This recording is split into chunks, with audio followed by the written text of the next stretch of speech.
Desarrollar la clase. A ver, nos toca hablar del día de hoy, nos toca hablar acerca de las ramas de la psicología, las especialidades. La psicología se clasifica en dos ramas. Una de ellas es la psicología teórica, conocida también como psicología pura. Y la otra rama de la psicología es la psicología práctica, llamada también psicología aplicada. La psicología teórica, como dice su propio nombre, se va a encargar de la teoría. Todas estas subramas se va a encargar de la teoría, de las investigaciones. Y la psicología práctica o aplicada se va a encargar de utilizar todas estas investigaciones, las va a utilizar, las va a aplicar. Entonces, tenemos otro grupo de subramas dentro de la psicología práctica o psicología aplicada.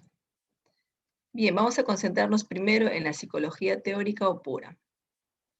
Habíamos dicho de que esta rama se encarga de las investigaciones, ¿cierto? De la teoría, de las investigaciones, de plantear incluso las leyes.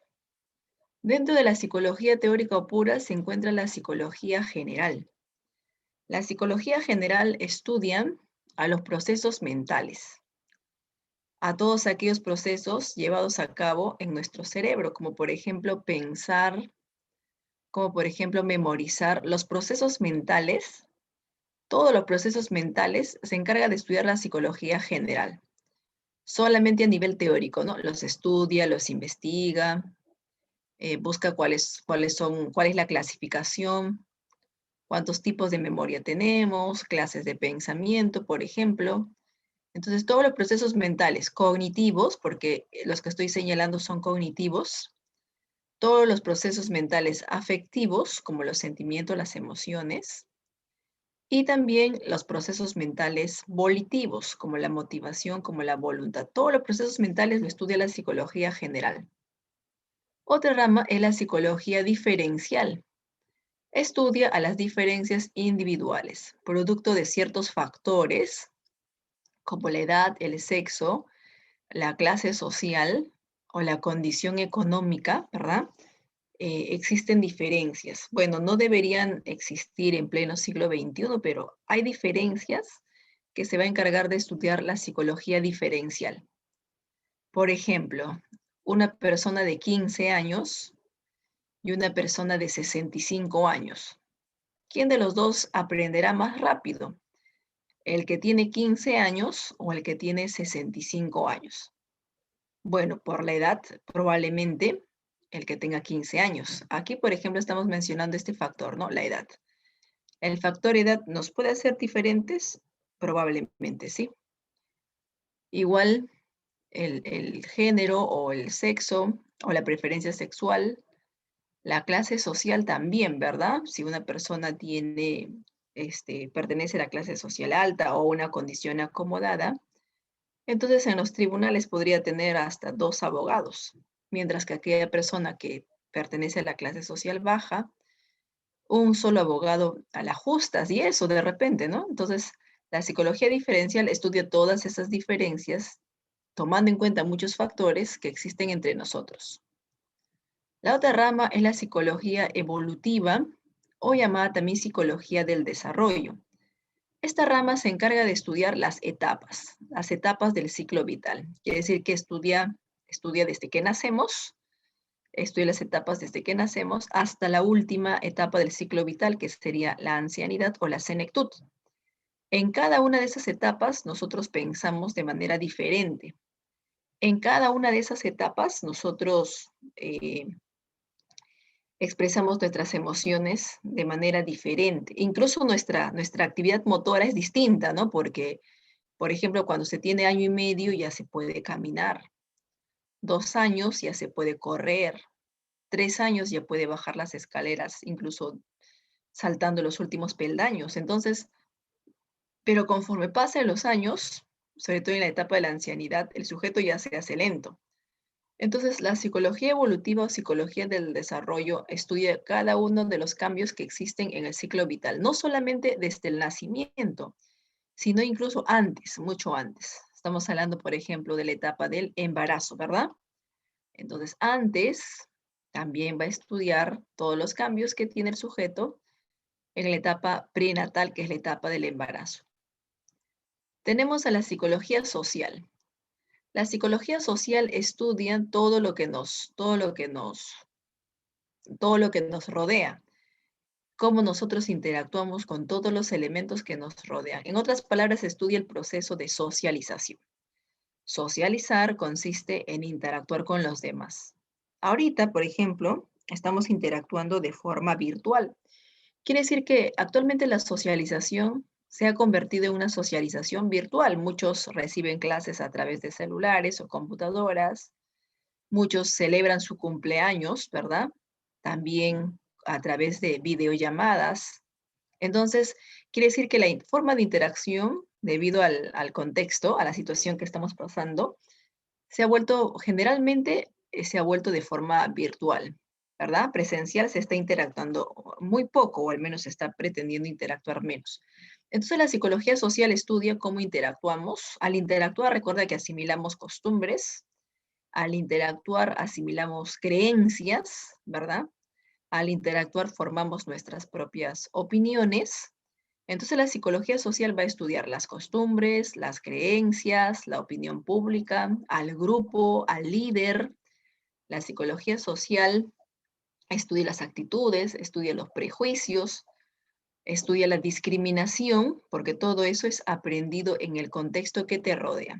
Un jovencito aprende a discriminar porque quizás sus padres le han enseñado a rechazar a los demás y no le han hecho entender de que todos somos iguales. Entonces la psicología social estudia todos los fenómenos sociales, incluso el fenómeno de los pandilleros, de los pirañitas, porque sabemos que es una problemática social. La otra rama es la psicofisiología. La psicofisiología estudia las áreas cerebrales, todas las conexiones neuronales, las áreas cerebrales. Por ejemplo, estudia el tálamo, el hipotálamo, la médula espinal, los lóbulos, lóbulo frontal, lóbulo temporal, todas las áreas cerebrales.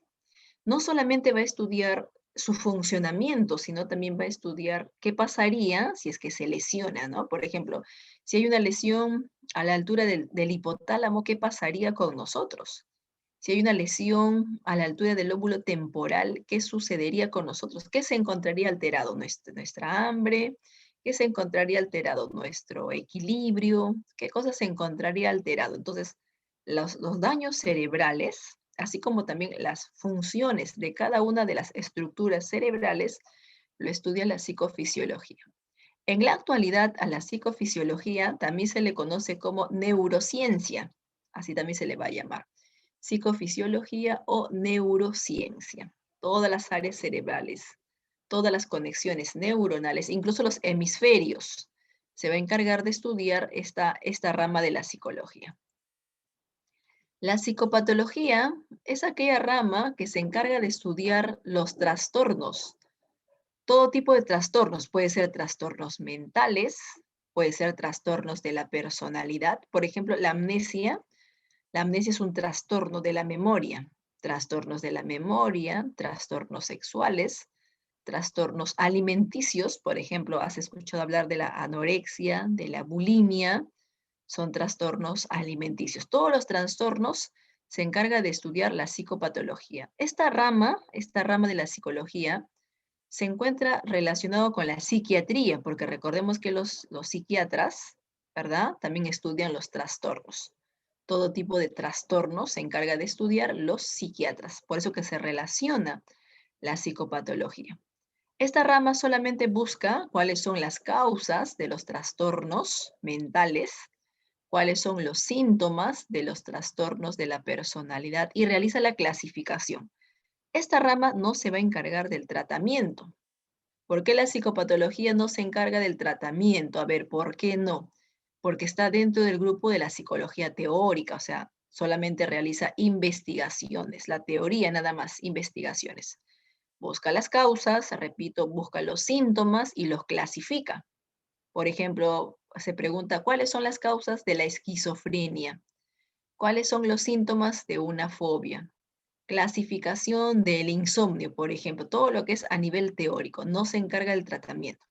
Del tratamiento se va a encargar la otra rama de la psicología clínica. Esta rama, llamada psicología clínica, esta rama sí se encarga del tratamiento.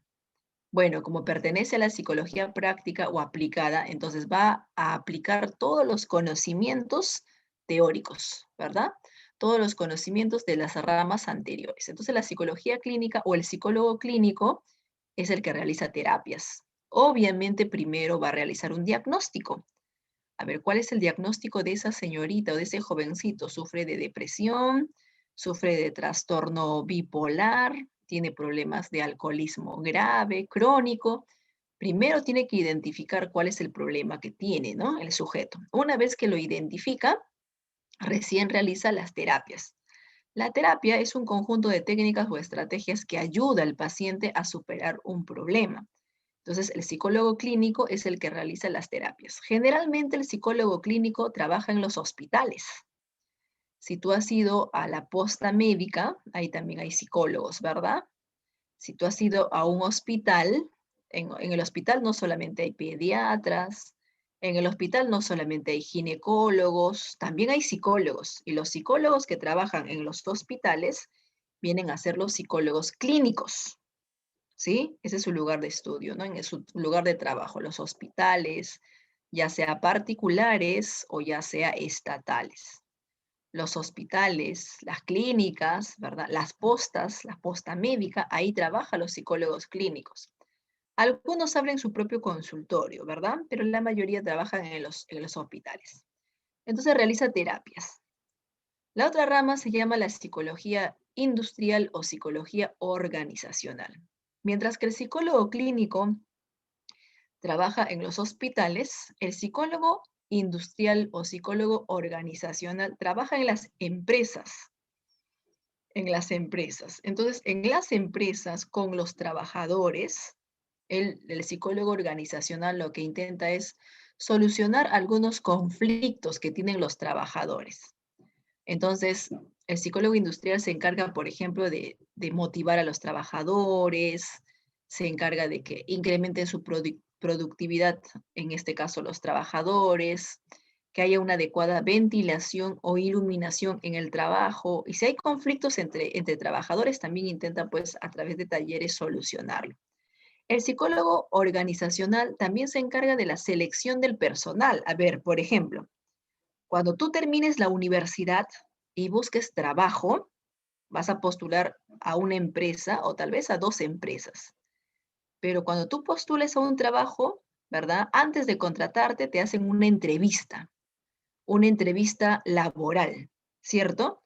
Entonces, esa entrevista para ver si tú estás bien, sobre todo mentalmente, esa entrevista lo hace el psicólogo organizacional. Entonces, los psicólogos organizacionales entrevistan a los trabajadores para seleccionarlos. Si reúne, ¿no?, las condiciones mentales, si reúne las condiciones, en este caso, físicas o las habilidades. De acuerdo a eso, al conversar y tomarle algunas pruebas incluso, entonces va a notar quién sí está preparado para ese trabajo y quién no. Así que de los 10 trabajadores, de repente va a seleccionar solamente a 5 o de repente solamente va a seleccionar a 6. Entonces, ellos van a pasar la entrevista laboral o la entrevista con el psicólogo organizacional. El psicólogo organizacional también se pregunta de qué manera el trabajador puede estar contento y feliz en el trabajo, porque recuerda que trabajador contento y feliz en el trabajo va a producir más, pero trabajador que está desganado y quizás emocionalmente no se encuentra bien, entonces en el trabajo no va a poder concentrarse y por ende va a disminuir la producción a nivel laboral. Entonces, la idea es que el trabajador esté contento, esté feliz, pero ¿cómo motivarlos, no? A ver, ¿cómo le podemos motivar a los trabajadores? A los trabajadores para que estén contentos y produzcan bien, ¿cómo los podemos motivar? Incrementándole el sueldo. ¿Cómo le podemos motivar? Dando sorteos quincenales de canastas familiares. ¿Cómo los podemos motivar? ¿De qué manera podemos motivar? Dándole vacaciones de vez en cuando con todo y pagado. O sea, ¿qué necesitan los trabajadores? Por ejemplo, algunos trabajadores argumentan estar en el trabajo con música, ya que la música hace de que uno no tenga mucha noción del tiempo, ¿verdad? Distrae la mente y por ende, pues como trabajando, va escuchando la música y si la música es rítmica y pegajosa, incluso puede estar de buen estado emocional. O sea, al parecer la música incrementa la productividad en el trabajo. Eso también depende de qué trabajo está realizando el sujeto, ¿verdad? Entonces, el psicólogo industrial o psicólogo organizacional busca todo ello. Por ejemplo, si en estos momentos tú estarías trabajando, ¿qué necesitarías para poder trabajar contento, para poder trabajar feliz, para incrementar tu productividad en el trabajo? Otra rama, la psicología publicitaria. La psicología publicitaria estudia las técnicas o estrategias para poder vender un producto. Tiene que ver con la psicología del consumidor. Acá en el Perú poco se usa la psicología publicitaria, pero en otros países como Estados Unidos se invierte millonadas, por ejemplo, en anuncios publicitarios. Se invierte millonadas en tratar de averiguar qué es lo que quiere el cliente. Incluso se usa técnicas de sugestión, de dominación mental, para que el cliente pueda comprar un producto. Entonces, ese shampoo que tú utilizas, ese jabón que tú utilizas tiene que ver con la psicología publicitaria, porque antes no lo conocías, ¿verdad? Pero en la televisión ya evaluaron cuáles son tus necesidades, ya evaluaron de qué manera emotiva van a ingresar en los consumidores y lo que hacen es que tú puedas, en este caso, adquirir un producto. Tiene que ver con el consumismo, ¿no? Entonces, la psicología publicitaria estudia todas las técnicas para vender un producto. Tenemos también la rama de la psicología educativa. Bueno, los psicólogos educativos, ¿dónde van a trabajar los psicólogos educativos? En los colegios, ¿verdad? En los colegios, en los centros educativos, en la psicología de los escolares. Entonces, el psicólogo educativo trata los conflictos que tienen los escolares en relación con la enseñanza y el aprendizaje. Recordemos que en el colegio también hay conflictos, ¿no? Por ejemplo, puede haber alumnos que sufran de bullying, hay alumnos que tienen baja autoestima, hay rebeldía, por ejemplo, en los escolares, hay problemas de atención o concentración en algunos escolares. Entonces, el psicólogo educativo trata de resolver esos problemas que tienen los escolares. El psicólogo educativo también se encarga de realizar la orientación vocacional en alumnos de cuarto, quinto año de secundaria. Recordemos que la orientación vocacional consiste en tomarle una prueba psicológica a los estudiantes, ¿verdad? Una prueba que contenga 20, 30 o 40 preguntas y luego de desarrollar ese cuestionario sale, ¿no? Probablemente qué carrera profesional puede estudiar el alumno. Entonces, el psicólogo educativo se encarga de tomar esas pruebas de orientación vocacional a los alumnos de los últimos años. El psicólogo educativo, todo lo relacionado con los escolares. La rama de la psicología comunitaria soluciona los problemas psicológicos, pero que comparte toda una comunidad. A diferencia de las otras ramas que atiende de manera individual, el psicólogo comunitario atiende de forma grupal, repito, cuando toda la comunidad atraviesa el mismo problema.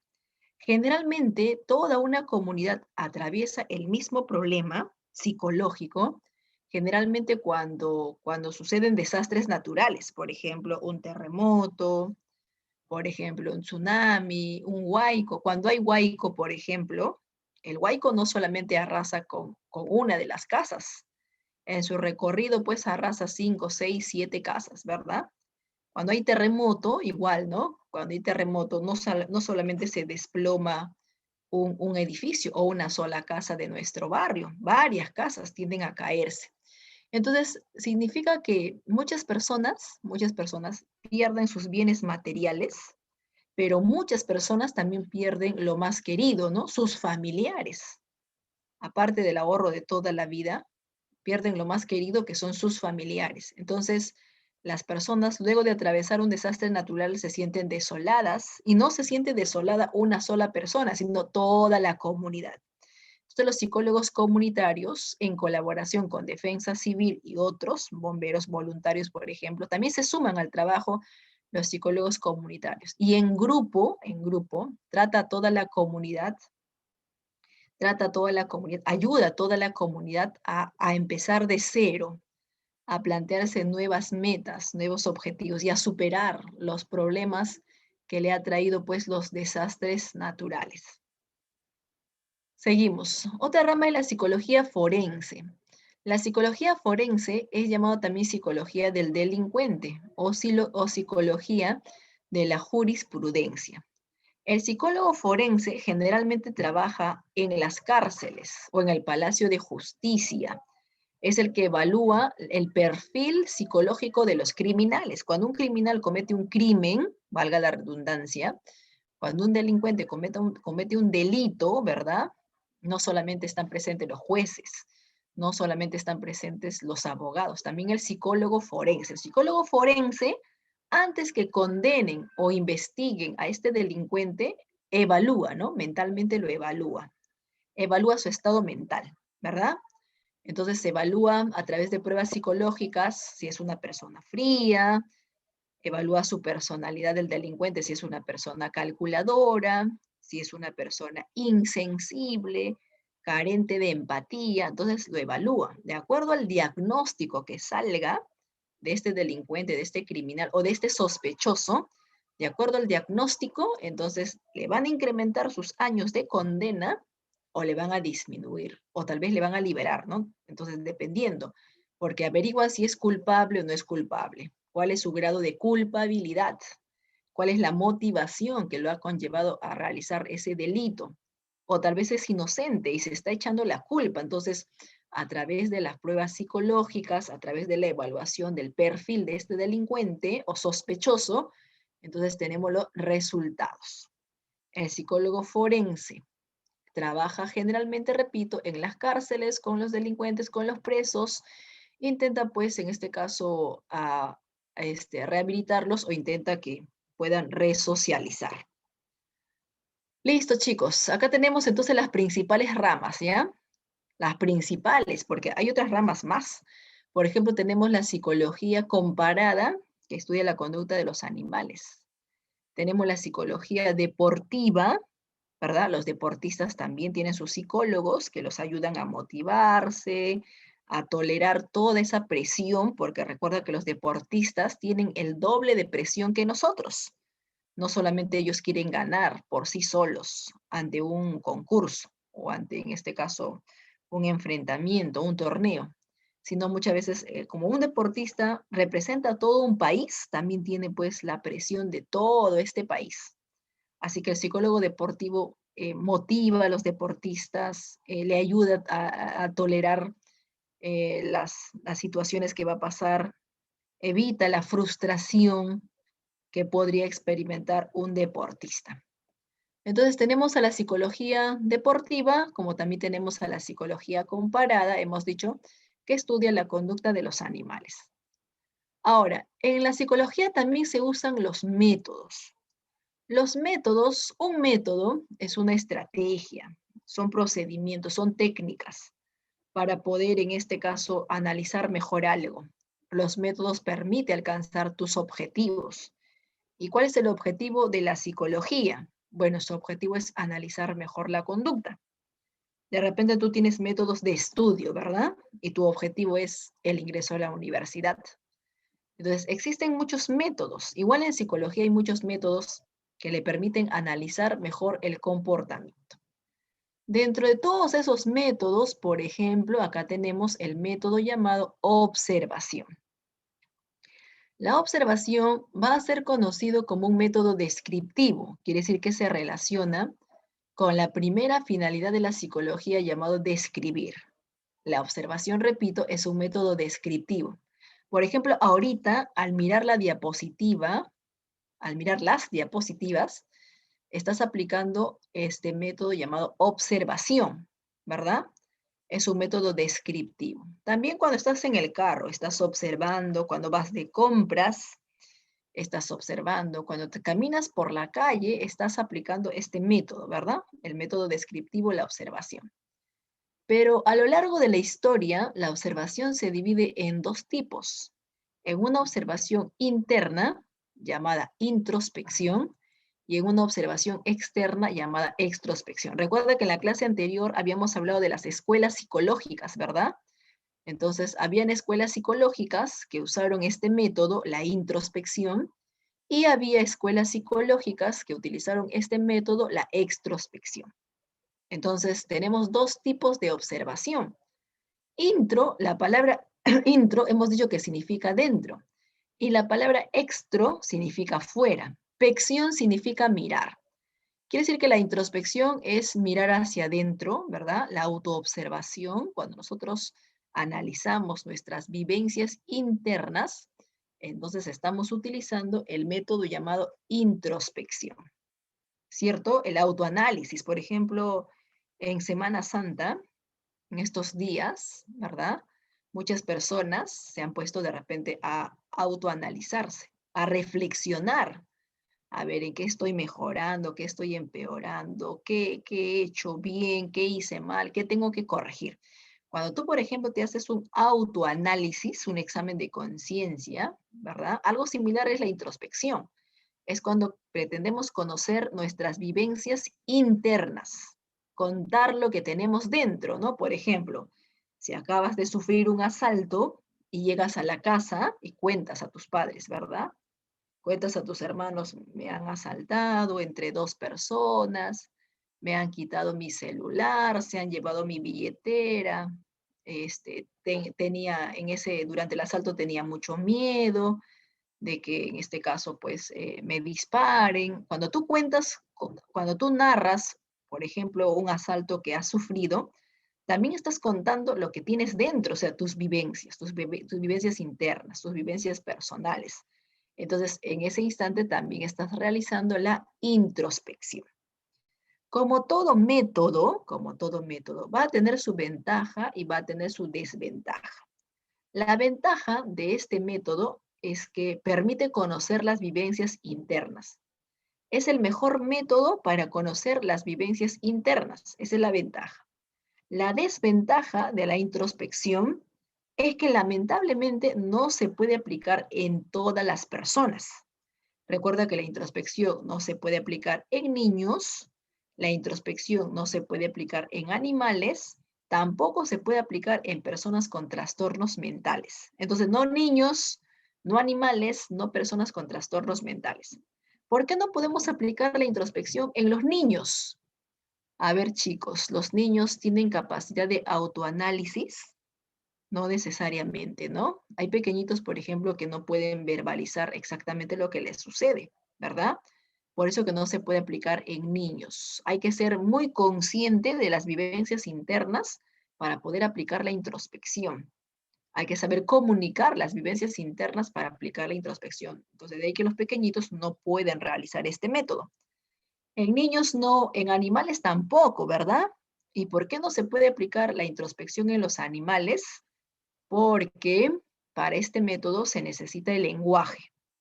Como yo me entero de las vivencias internas de una persona cuando me cuenta. Y en el caso de los animales, por más que tú mires a tu perrito que aparentemente está triste, por ejemplo, si tú le preguntas qué te pasa, qué te sucede, a ver, cuéntame tus experiencias internas, no lo va a hacer, porque obviamente los animales no tienen lenguaje, y menos en una persona con trastornos mentales, ¿verdad? Porque lo que te cuenta esta persona con trastornos mentales probablemente sea producto de sus alucinaciones y no sea verdad lo que esta persona pues está mencionándolo, ¿cierto? Alison, tu audio, no te olvides ponerle en silenciador, porfa. Muchas gracias. Ahora sí. Entonces decimos que la introspección tiene ventajas, mejor método, conocer las vivencias internas, pero lamentablemente la desventaja es que es un método muy limitado. No se puede aplicar en niños, no se puede aplicar en animales, menos en personas con trastornos mentales. Entonces, como es un método limitado, surge otro método llamada extrospección, que sí se puede aplicar en todos. Este método sí se puede aplicar en todos los sujetos, la observación externa. Por ejemplo, al mirar la diapositiva estamos haciendo extrospección, la observación externa. Cuando estamos en el carro o cuando estábamos en el cine, por ejemplo, ahí también, ¿no? En el cine, al observar una película, al observar a las parejitas, al observar a los niños, a los adultos, también aplicamos extrospección, observación externa. Entonces se puede aplicar en todos, en niños, en animales y en personas con trastornos mentales. Yo puedo observar a los niños en el mercado, en los juegos, en el colegio, en el recreo. Puedo observar a los animales en el zoológico, puedo observar a las personas con alteraciones mentales. Se puede aplicar en todos los sujetos la extrospección, la observación externa. Eso sería la ventaja. La desventaja es que si los observados se dan cuenta que lo estamos observando, cambia su conducta, ¿verdad? Claro, ¿no? ¿Qué pasaría si accidentalmente se prende tu cámara? Si accidentalmente se prende tu cámara, ¿verdad?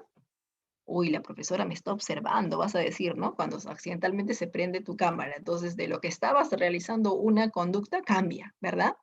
Cuando nos sentimos observados, muchas veces cambia nuestra conducta.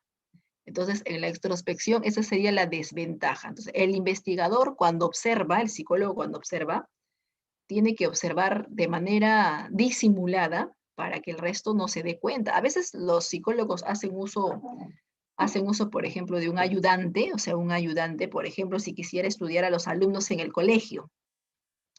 Entonces, busca un ayudante que se haga pasar por alumno o quizás por auxiliar o por profesor y disimuladamente está observando la conducta. Entonces, la idea es tener una conducta natural, porque si los observados se dan cuenta que lo están observando, va a cambiar su comportamiento y en una investigación no conviene tener comportamientos falseados, no conviene registrar algo falseado, conviene registrar algo natural. De ahí que busque estrategias para, en este caso, observar de manera, pues, natural.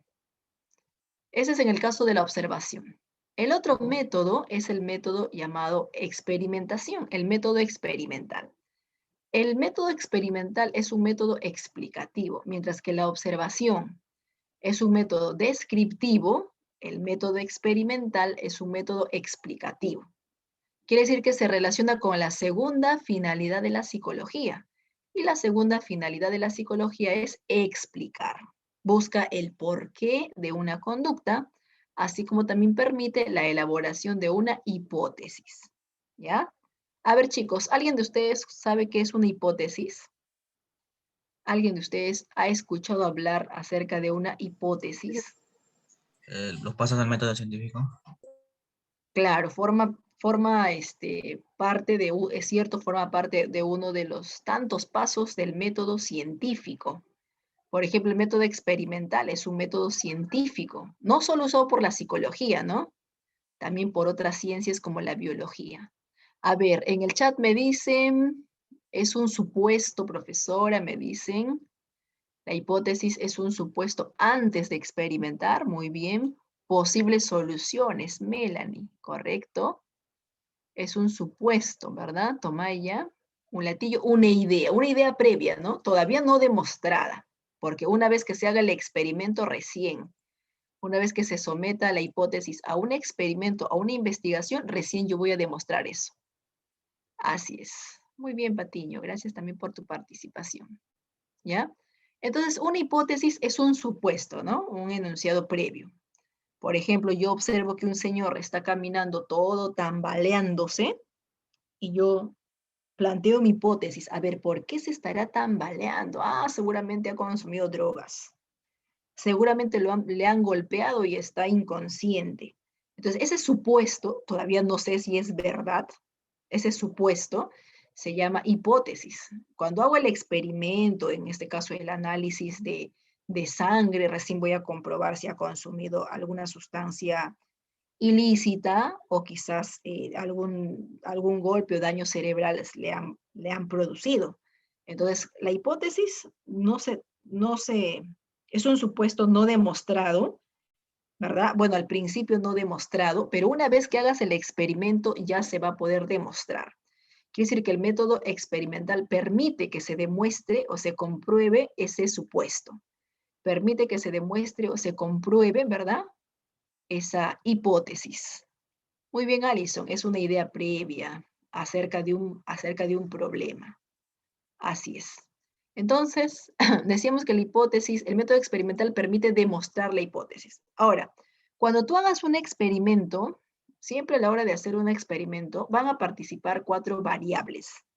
Tenemos a la variable independiente, que es la causa o estímulo. Tenemos también a la variable dependiente. Tú sabes que toda causa trae un efecto, ¿no? Toda causa trae un efecto o consecuencia. Al efecto o consecuencia se le va a llamar variable dependiente. En un experimento siempre hay una causa y hay una consecuencia. Eso se llama relación de causalidad, causa y efecto. Pero cuando hacemos un experimento también hay variables controladas. Las variables controladas son todos los requisitos de los sujetos que yo estoy haciendo un experimento. Por ejemplo, con cuántos sujetos quiero hacer un experimento. De las vacunas, por ejemplo, ¿verdad? Las vacunas, a ver, antes de que se apruebe su eficacia, primero se hizo un experimento con las vacunas en animales. Luego se hizo experimento en seres humanos, pero de frente no le aplicaron a toda la población. Primero pidieron voluntarios, ¿se acuerdan? Pidieron 1.500 voluntarios, bueno, 3.000 en realidad. Pidieron 3.000 voluntarios, 1.500 voluntarios para que se apliquen la vacuna en la Universidad Nacional Mayor de San Marcos y los otros 1.500 voluntarios para que se apliquen la vacuna en la Universidad Cayetano Heredia, ¿cierto? Entonces, cuando los sujetos que yo voy a investigar, la edad de los sujetos, dónde viven los sujetos, todos esos requisitos de los sujetos, esos se llaman variables controladas. El problema del método experimental van a ser las variables extrañas. Las variables extrañas son eventos sorpresivos. Eventos sorpresivos, bueno, aparecen en cualquier momento estos eventos malogrando el experimento. Por ejemplo, un evento sorpresivo es el temblor. O sea, no sabemos en qué momento va a ocurrir un temblor, menos sabemos, no sabemos en qué momento va a ocurrir un terremoto, un incendio también, no sabemos si puede ocurrir de madrugada o durante el día. Las enfermedades, ¿verdad? Ahorita estamos sanos a buena hora, pero no sabemos si después podemos adquirir un virus. Bueno, nos estamos cuidando, ¿no? Para no adquirir el virus, pero es un evento sorpresivo las enfermedades. Entonces, todos esos eventos sorpresivos se llaman variables extrañas. A veces tú estás haciendo un experimento con 10 o 20 sujetos y de pronto hay un temblor o un terremoto, todos salen corriendo en dirección a sus casas, en dirección a su casa, cada uno preocupado por sus familiares. A veces uno está haciendo un experimento y de pronto hay un incendio, todos pues huyen despavoridos o están con miedo, sin escapar, pero están con miedo, y uno tiene que postergar para otra fecha el experimento, ¿verdad? Entonces son eventos que no avisan cuándo va a suceder. Por ejemplo, ahorita estamos escuchando la clase, tranquilamente estamos escuchando la clase, pero ¿qué evento sorpresivo puede ocurrir que haga que se posterga la clase? A ver, ¿qué evento sorpresivo puede suceder ahorita, por ejemplo, que haga de que se suspenda la clase? La marcha Un del evento, presidente que Se le vaya renuncie. el internet. el internet, ¿no? Si se va el internet, de repente si se va el internet del alumno, bueno, podemos encontrar después la clase grabada, ¿no? En el intranet. Pero si se va al internet del profesor o la profesora, ya bueno, chicos, ¿no? Disculpen, se suspende para otra fecha, se recupera. Entonces, se va al internet, se va la luz, ¿verdad? Colapsa el internet, se quedó sin megas la profesora. Entonces, esos eventos, a veces uno no lo puede manejar porque no sabemos en qué momento se va a ir la luz. A veces, ¿no? Nos informan cuándo y a qué hora no va a haber luz, pero a veces no. Entonces son eventos sorpresivos. O quizás que el docente amaneció mal de repente, ¿no? Delicado de salud. También se contagió de COVID de repente. Entonces hay eventos sorpresivos como las enfermedades. O sufrió un asalto, ¿verdad? Le robaron la computadora, ya no hay clases. Entonces, esos eventos sorpresivos también pueden suceder durante un experimento, ¿cierto? Entonces, son eventos sorpresivos que pueden ocurrir también durante un experimento. A veces los alumnos felices les gusta participar, sobre todo los niñitos les gusta participar contentos de una situación experimental. Pero si luego vienen los padres, hacen una denuncia, no están de acuerdo, justo antes de hacer el experimento vienen los padres, están molestos, se suspende todo y se tiene que volver a programar o hablar con los padres. Entonces, eventos sorpresivos, variables extrañas. Vamos a aplicar ahora el ejemplo, ¿ya? Esto que está entre signo de interrogación es un problema experimental. Repito, esto que está entre signo de interrogación es un problema experimental. Por ejemplo, yo quiero saber cuál es el efecto del consumo de café en la atención de jóvenes universitarios. ¿Ya? Ustedes son jóvenes preuniversitarios, ¿cierto? Ya dentro de poco van a ser jóvenes universitarios. Entonces, quiero averiguar los efectos del consumo del café en los jóvenes. En los jóvenes que viven en Santa Anita. Entonces, esto que está entre signos de interrogación es mi problema experimental. ¿Y qué es lo que me piden? Me piden que yo, usando este problema experimental, pueda hallar las 4 variables. Tengo que hallar las 4 variables. Para poder hallar las 4 primeras variables, tengo que preguntarme, ¿qué se está investigando acá? Mira, se está investigando el consumo de café y también se está investigando la atención de los jóvenes, ¿verdad? El consumo de café y la atención de los jóvenes. Eso es lo que estas dos cosas se están investigando, ¿cierto? Luego dice jóvenes universitarios que viven en Santa Anita. El lugar donde viven son las variables controladas.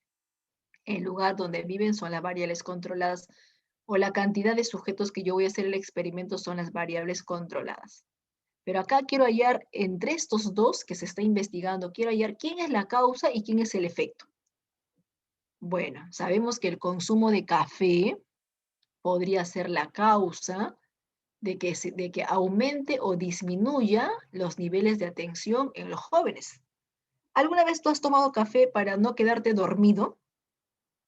A ver, los que les gusta estudiar de noche, de madrugada, en el colegio, de repente, profesora, tenía que exponer y como tenía que preparar mi papelógrafo hasta la 1 de la mañana, 2 de la mañana, mis padres me han dicho, tómate cafecito, ¿no? Y vas a estar despierto, vas a estar atento. ¿Y te ha funcionado? ¿Te ha funcionado? Algunos me dicen que no, en el chat me dicen algunos no les ha funcionado. Algunos sí, y ya han podido dormir, con insomnio han estado. Otros no, profesora, bien dormidos, me he quedado bien dormido encima del cuaderno. Uy, bueno, en algunos funciona, ¿no? En algunos no. En la mayoría sí les incrementa el nivel de atención, ¿verdad? En la mayoría, pero hay un grupo reducido en la cual pues no funciona porque sabemos que todo organismo es diferente, ¿verdad? Por ejemplo, en Chanchamayo, donde se produce generalmente café y consumen café de manera continua, ahí, por ejemplo, no funciona eso de que uno tenga niveles de atención, porque tanto lo han incluido en su dieta que ya no le produce ningún efecto, ¿verdad? Ahora, consumir café de vez en cuando puede ser, pero de manera consecutiva, pues, descalcifica. Además, el café es un ansiolítico, significa que si estamos pasando episodios de ansiedad o angustia, es preferible suspender momentáneamente el consumo de café, té o gaseosas. Momentáneamente, ¿no? Hasta que superemos esa crisis de ansiedad, si es que hubiera de repente en la familia, ¿verdad? Listo, chicos. Gracias por sus comentarios. Me han dicho que a algunos no les ha funcionado el tema del café. Suele pasar, ¿no? Ya está. Muy bien, entonces el café es el culpable, profesora, de que yo esté atento o de que mi atención haya disminuido. En vez de prestar atención, me adormeció el café, profesora, ¿verdad? Recordemos también que el café no es el reemplazo del desayuno, ¿no? Una cosa es el desayuno y plan de las 9, 10 tomas tu cafecito para reaccionar, para despertar. Si el café es la causa, entonces al café lo vamos a llamar variable independiente porque hemos dicho que la causa que provoca algo, eso se llama variable independiente. ¿Qué provoca el café? Altos niveles de atención o tal vez bajos niveles de atención. Entonces, la consecuencia, atención alta o atención baja, esa consecuencia o efecto sería la variable dependiente.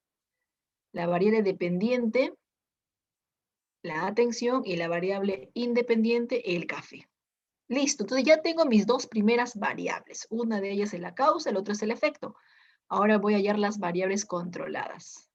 Las variables controladas es la edad de los sujetos, pero acá no me menciona la edad, ¿no? Solamente me dice jóvenes universitarios.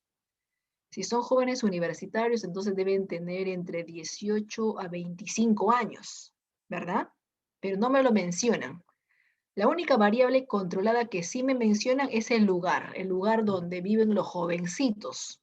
Viven en Santa Anita, entonces la variable controlada sería Santa Anita, ¿sí?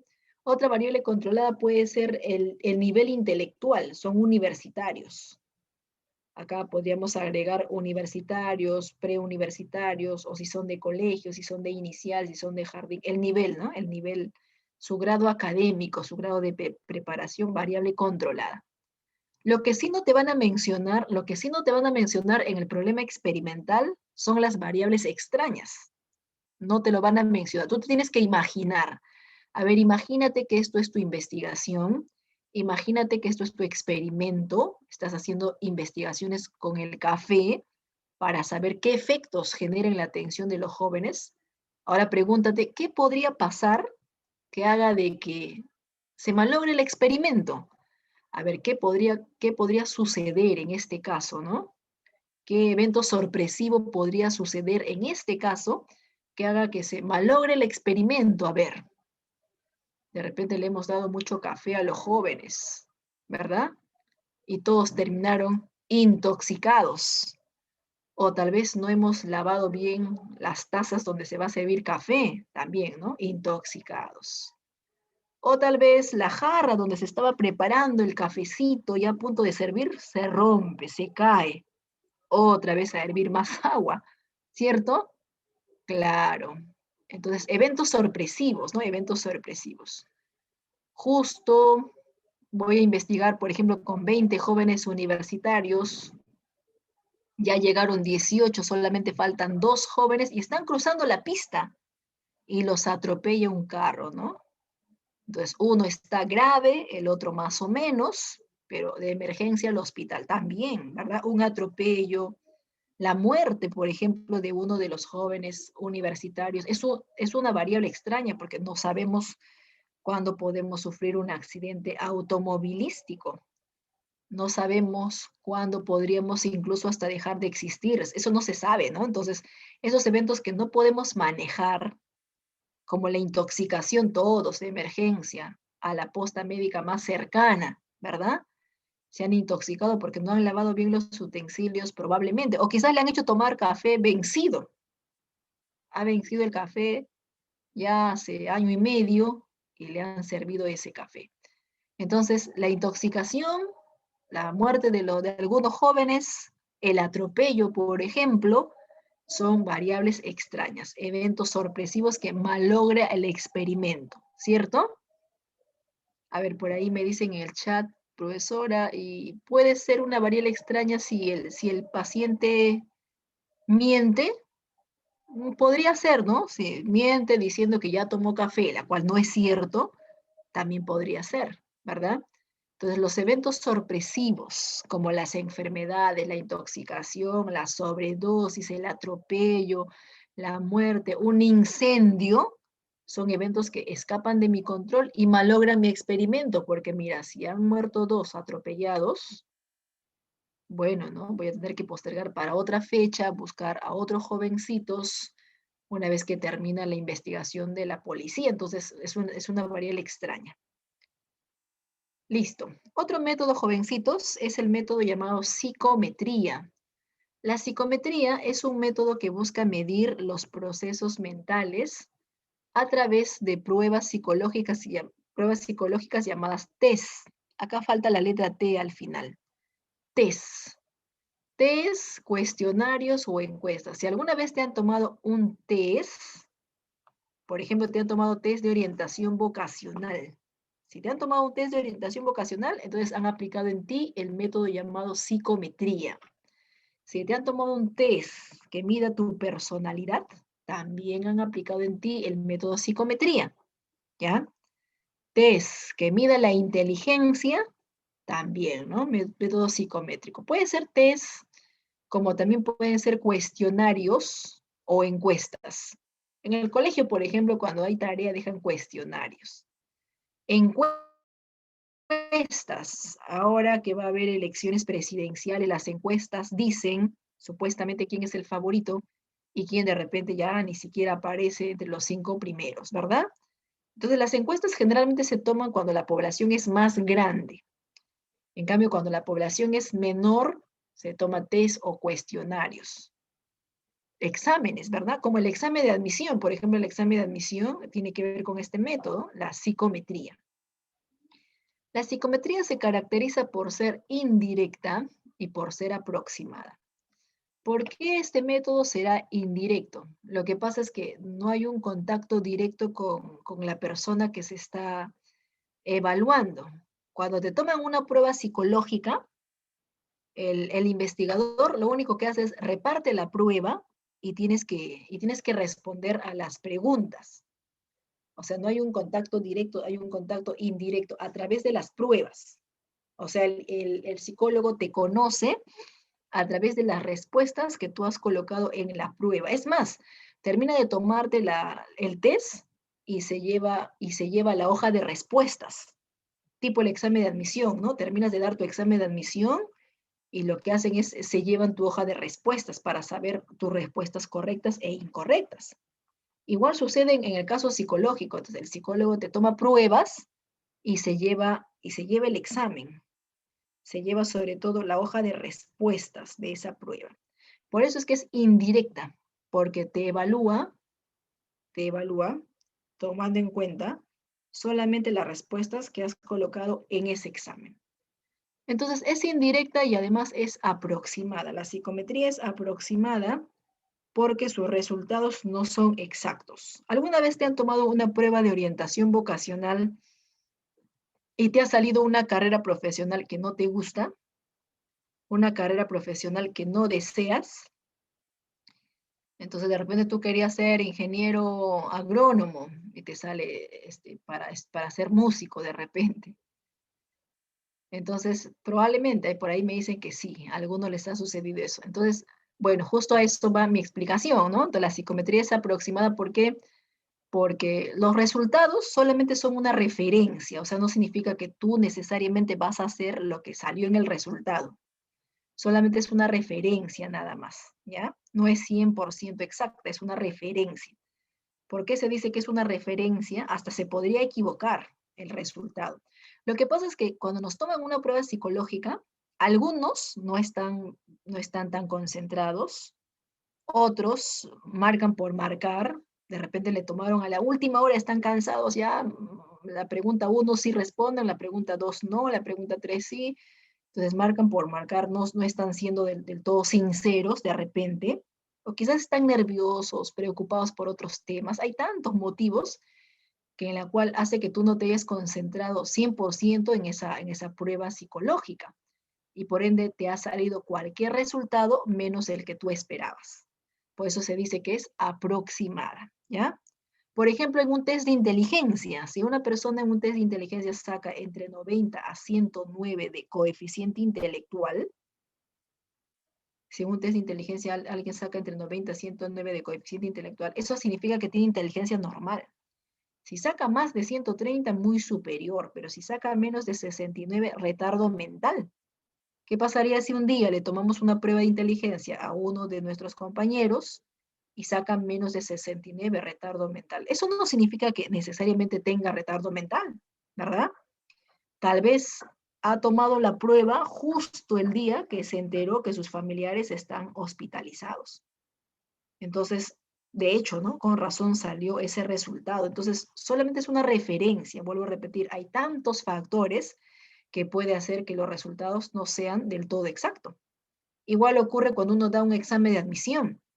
Hay alumnos que dan su examen de admisión y lamentablemente no ingresan, y no porque no saben, sino hay tantos factores que hacen que alteren el examen de admisión. De repente el alumno, si el examen fue virtual, no tenía las herramientas necesarias para dar el examen, o de repente el alumno conoce mucho, tiene muchos conocimientos intelectuales, pero es muy nervioso, a la hora del examen es muy nervioso, es muy ansioso, y bueno, se bloqueó durante el examen de admisión, no supo qué responder, no porque no sabe, sino producto de su nerviosismo. Y al final salió cualquier resultado menos lo que el jovencito esperaba, ¿verdad? Lo mismo sucede cuando uno da un examen en el colegio, ¿no? Hay alumnos, por ejemplo, que dan examen en el colegio y sacan 17, sacan 20, pero 20, hay alumnos que sacan 20 porque han estudiado, como también hay alumnos que sacan 20 porque han plagiado. Entonces, solamente va a ser una referencia. Sacar baja nota no significa que seamos malos, o sacar alta nota no significa que seamos los mejores. Entonces, solamente vamos a tomarlo como una referencia, ya que hay muchos factores que pueden alterar el resultado. Siguiente método, el método de la entrevista. Bueno, a diferencia de la psicometría, mientras que la psicometría era indirecta, o sea, no había un contacto directo, en la entrevista sí hay un contacto directo. Yo no sé si tú alguna vez has tenido una entrevista con el psicólogo. Entrevista psicológica. Ya hemos dicho en clases anteriores que no es malo ir a un psicólogo, ¿verdad? Al contrario, el psicólogo te puede ayudar a superar muchos conflictos, muchos problemas, tensiones que hemos de repente reprimido, que no le podemos contar así nomás a nuestros familiares, porque se pueden resentir y quizás al psicólogo sí le podemos manifestar y que nos ayude, ¿no? En base a sus conocimientos, ¿verdad? Entonces, en la entrevista hay un contacto más directo entre el psicólogo y el paciente, entre el entrevistador y el entrevistado. Durante la entrevista se busca lo siguiente, se busca el rapport. Durante la entrevista se busca el rapport. ¿Qué cosa es el rapport? Es la primera impresión del paciente hacia el psicólogo. En otras palabras, el rapport es la primera vez que el paciente mira a su psicólogo y le cae bien, le inspira confianza, ¿verdad?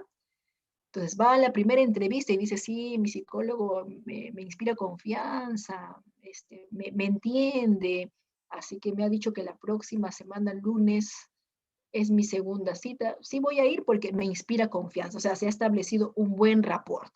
O sea, el psicólogo ha causado una buena impresión en su paciente.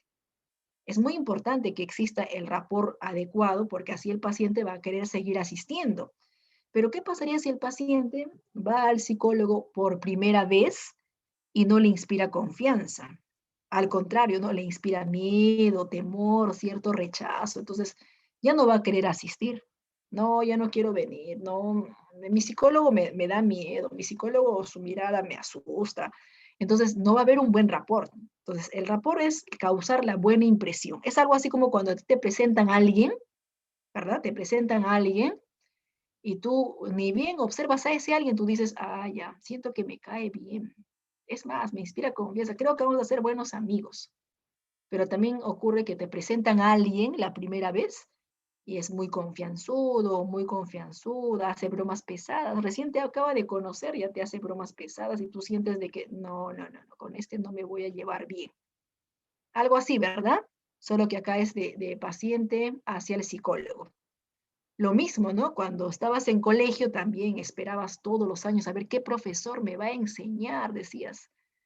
Entonces se presenta el profesor de física, luego el profesor de química, luego el profesor de educación física. Ah, este profesor me cae bien, es chévere. Hay un buen rapport, ¿no? Ah, el otro profesor desde el primer día de clase, no, reniega, empezó a tratar mal a los alumnos, no me cae bien. Entonces, en la terapia psicológica, el psicólogo tiene que lograr causar una buena impresión en su paciente. Cuando hay confianza, no solamente el paciente quiere seguir asistiendo, sino también el paciente puede contar con mayor naturalidad lo que le sucede, hasta incluso sus experiencias muy íntimas, muy personales. En todo proceso de entrevista, aparte del rapport, también el psicólogo debe tener empatía. La empatía es la capacidad de ponernos en el lugar de la otra persona, saber escuchar, saber entender a la otra persona. A ver, chicos, tus padres tienen empatía, te entienden la adolescencia que estás pasando, te comprenden el momento que estás, en este caso, atravesando, te entienden. Tus padres son personas comprensivas, te escuchan, se ponen en tu lugar Más o menos, me dicen por acá algunos, ¿verdad? Si llegas tarde un día, hijito, ¿qué pasó? No, estaba preocupado por ti, cuéntame, ¿qué sucedió? ¿Perdiste el pasaje? ¿Te robaron? ¿Qué pasó? Entonces, la mamá es muy comprensiva, ¿verdad? Tiene mucha paciencia. Por ahí me dice, no, profesora, mi mamá no tiene paciencia. Si llego tarde, lo primero que me hace es me castiga. Vuela la chancla por mi cabeza. Después ya me pregunta, ya, a ver, ya, cuéntame, ¿qué pasó? ¿Qué te sucedió? Reniega mucho. Entonces, en ese caso significa que los padres, muchos padres no tienen empatía, o sea, no saben colocarse en la situación del hijo. Pero también sucede que a veces sucede también lo mismo, ¿no? A ver, si tus padres no tienen empatía contigo, la pregunta es, ¿tú tienes empatía con tus padres? O sea, tú tienes la capacidad de ponerte en el lugar de los padres, por ejemplo. Si los padres reniegan mucho, en lugar de repente de criticarlos, de repente nos ponemos a pensar, ya entiendo por qué mi mamá reniega mucho. Entonces, como ella solita hace todos los quehaceres de la casa y yo no le estoy ayudando porque estoy estudiando, con razón, pues está estresadita, con razón mi mamá reniega mucho, ¿verdad? O tal vez se está separando, ¿no? Se está divorciando del papá. Bueno, de hecho, ¿no? El divorcio le está chocando, le está afectando y con razón, pues termina desquitándose conmigo, que no tengo nada que ver en esa separación. Pero entiendo el momento difícil que está pasando mi mamá. Yo sé que es momentáneo, ¿verdad? En las tardes le ayudaré un poquito, o los días domingos, y así para que ella poco a poco se sienta mejor. Entonces, recuerda que la empatía tiene que ser mutuo, ¿no? O sea, los padres tienen que entender a los hijos y los hijos también tienen que entender a los padres, ¿verdad? Lo mismo en una relación de pareja, tiene que haber empatía, o sea, ponernos en el lugar de la otra persona. Lo mismo en el trabajo, ¿no? El jefe tiene que tener empatía con los trabajadores y entender que también los trabajadores se cansan, podrían enfermarse y viceversa, ¿no? En los trabajadores entender al jefe. Entonces, a muchas personas le falta esta habilidad, ponerse en el lugar de la otra persona.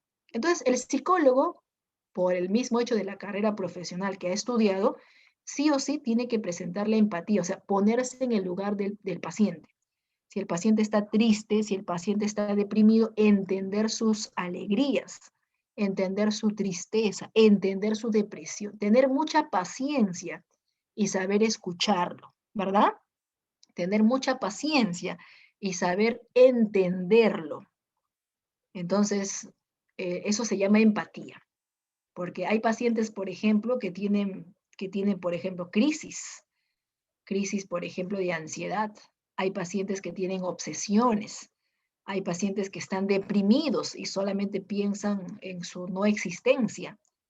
El psicólogo tiene que ser muy comprensivo, ¿no? Saber entender. Pero si le va a decir, mira, si ya que quieres quitarte la vida, anda, pues corre, quítate la vida, no me importa. O sea, no puede responder así, porque el paciente probablemente hasta le haga caso, ¿no? Y la idea es salvar vidas, no anular vidas, ¿cierto?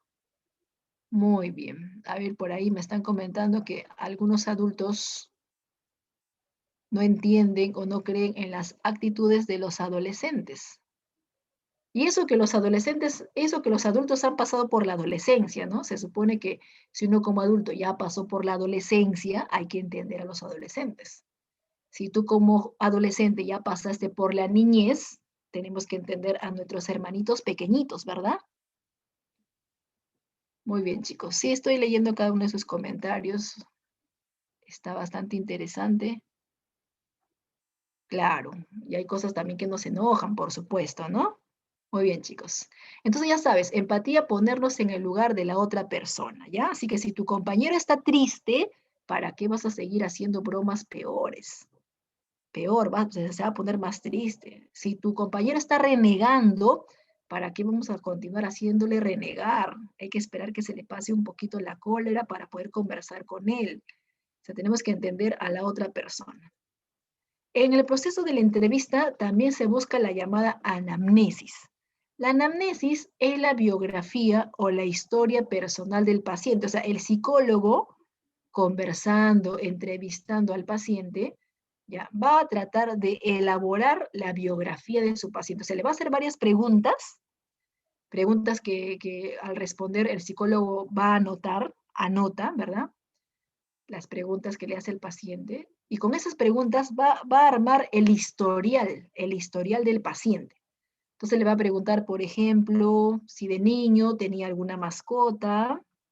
Le va a preguntar, por ejemplo, cuántos años tenía cuando tuvo su primera enamorada o su primer enamorado, si sufrió alguna decepción sentimental, si en el colegio se llevaba bien con sus compañeros de colegio, si repitió el año, cuántas veces repitió el año, qué opinaban sus profesores de él o de ella.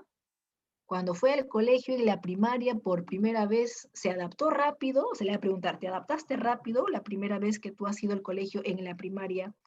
¿Te adaptaste rápido o te has puesto a llorar? ¿O te has mojado los pantalones? Te pregunta, ¿no? Te pregunta si tenías alguna mascota, cómo tratabas a tu mascota, si los maltratabas, lo tratabas bien, si perdiste alguna mascota.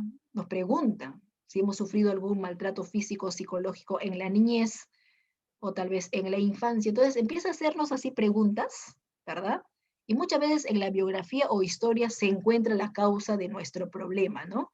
Ahí se encuentra, por ejemplo, caso de niños que han sido maltratados física o psicológicamente por la mamá o tal vez por el padrastro. Tenemos casos, se encuentran incluso casos de niños que han crecido en un ambiente muy violento, muy agresivo, y por eso este niño, que ahora ya es un adolescente, también es violento o agresivo. Se encuentra muchas veces en el historial, en la biografía, ¿verdad? Casos de repente de niños o adolescentes que han crecido con familiares alcohólicos y probablemente eso ha sido una influencia negativa y él o ella también ha desarrollado ese alcoholismo o adicción. Entonces es muy importante averiguar si sufrió alguna enfermedad, si se adaptó bien, qué le pasó en la adolescencia, qué le pasó en la niñez, qué le pasó en la infancia. Entonces es muy importante averiguar su historial, su antecedente, ¿ya? A eso se le llama anamnesis. La anamnesis es la biografía o historia personal del paciente. Entonces, estas tres cosas se tiene que buscar en todo proceso de entrevista. Así como se tiene que buscar estos tres, también hay dos cosas que se tiene que evitar. En un proceso de entrevista se tiene que evitar la transferencia y se tiene que evitar la contratransferencia. A ver, ¿qué cosa es la transferencia? A veces sucede que de tanta entrevista psicológica, el paciente termina enamorándose de su psicólogo. El paciente o la paciente termina enamorándose de su psicólogo. Así al estilo abogado y defendido, ¿no? Si el abogado o la abogada termina enamorándose de su cliente que ha defendido, ¿verdad? Al estilo médico y paciente, ¿no? El médico de tanto atender al paciente o de tanto trabajar con la enfermera terminan enamorándose. Algo así, ¿ya chicos? Entonces sucede que a veces el paciente o la paciente termina enamorándose de su psicólogo porque lo ve guapo, guapa, le cae bien de repente. Entonces, eso se tiene que evitar. Un buen psicólogo, cuando nota que su paciente siente algo por él o por ella, un buen psicólogo abandona disimuladamente el caso y lo deriva a otro psicólogo que esté mejor preparado para controlar la situación. Porque no es correcto, no está bien, no es correcto, no está bien, no es ético, ¿verdad? No es ético que haya una relación acá sentimental entre paciente y psicólogo. No es correcto, no es ético. Además hay que pensar que el paciente está en proceso de recuperación. Esas relaciones sentimentales, en lugar de mejorarlo, podría empeorarlo. Entonces no es correcto. Disimuladamente, sin que se dé cuenta, le pasa el caso a otro especialista, a otro psicólogo, a otra psicóloga, así que en su siguiente cita ya le toca con la otra persona y de esa manera se evita la transferencia, ¿ya? Ahora, no solamente puede ocurrir que el paciente o la paciente termine enamorándose de su psicólogo, también puede suceder que odie, ¿no? El paciente odia a su psicólogo. Por ejemplo, la señorita de 25 años se va a terapia psicológica porque quiere superar la ruptura sentimental. Luego de 4 años de relación, terminó con el novio, ella se siente muy mal y va al psicólogo para superar esa ruptura sentimental que le agobió mucho. Pero cuando va al psicólogo, se entera de que su psicólogo tiene el mismo nombre que su ex. O sea, ¿te imaginas? ¿Te imaginas que tu psicólogo tenga el mismo nombre que tu ex? Entonces, por el mismo hecho de que el psicólogo tenga el nombre de su ex, ya ella lo odia, ¿no? O por el mismo hecho de que terminó con el enamorado, le dejó plantada en el altar, le engañó, odia a todos los varones y justo le toca a un psicólogo, en este caso varón.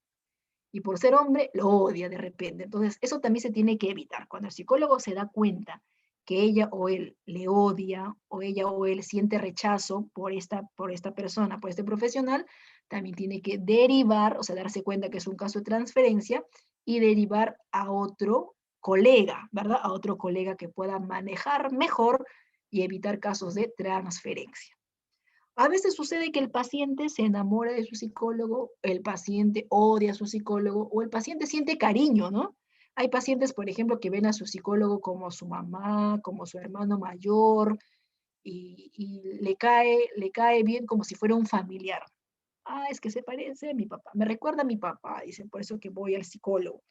Me recuerda a mi tía, a mi hermana mayor. Entonces, todo lazo afectivo, amor, odio, cariño, todo lazo afectivo se tiene que evitar. ¿Por qué, profesora, se tiene que evitar todo lazo afectivo? Para que la entrevista sea objetiva. Para que la entrevista sea objetiva. Cualquier lazo afectivo sesga, ¿no? En este caso, la entrevista. Se puede hacer una mala interpretación del diagnóstico cuando hay lazos afectivos. A ver, por ahí me dicen, profesora, los psicólogos cuando sufren problemas, ¿también ellos acuden a otros psicólogos o ellos mismos se hacen autoterapia? Ellos también podrían recurrir a otros psicólogos. Recordemos que el psicólogo también es una persona, es un ser humano que podría sufrir problemas o conflictos.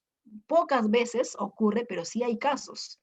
Hay casos de psicólogos, por ejemplo, que atienden 10 o 20 pacientes, ahora más, 30 pacientes al día y se estresan y necesitan de repente de otro psicólogo que le plantee terapias de cómo manejar el estrés.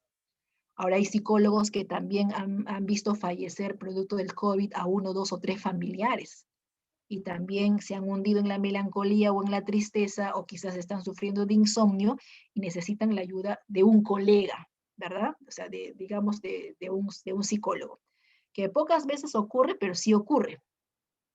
Es como el médico, ¿no? El médico, a pesar que es médico, no significa que no se va a enfermar.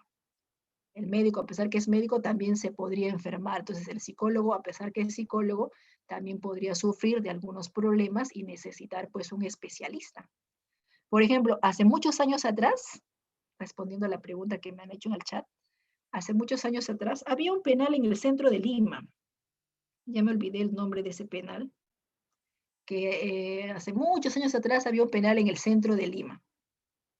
Y un día, todos los presos, sobre todo de alto calibre, de ese penal, digamos, se pusieron en protesta. Y no solamente en protesta, tomaron de rehenes a los policías y a los psicólogos, ¿ya? Para que los liberen. Y por horas y horas tenían estos delincuentes ranqueados, por horas y horas tenían secuestrado a los policías, a los psicólogos, incluso habían matado ya a varias personas. Entonces los psicólogos vieron claramente cómo mataban a las otras personas. Los psicólogos trataron de hablar con los presos de que no hagan esa conducta, pero los presos estaban en otro tema de no entender. Y esa experiencia traumática que tuvieron los psicólogos, ellos mismos contaron, ¿no? Que en un futuro tenían que buscar terapia psicológica porque ver morir a otras personas delante tuyo, ante un motín en una cárcel, fue muy traumático para ellos. O sea, sí podrían necesitar un especialista. Listo, continuamos, ¿ya? Decíamos entonces que el paciente no puede ni enamorarse, ni sentir cariño, ni odio hacia el psicólogo, que eso se tiene que evitar, el especialista lo tiene que manejar y se tiene que evitar la transferencia. Ahora, podría ocurrir al revés. Cuando ocurre al revés se llama contratransferencia. Contratransferencia ya es al revés, es cuando ahora es el psicólogo, más bien, quien se enamora de su paciente. O sea, el psicólogo ve que su paciente está guapa, está guapo, entonces el psicólogo se enamora de su paciente.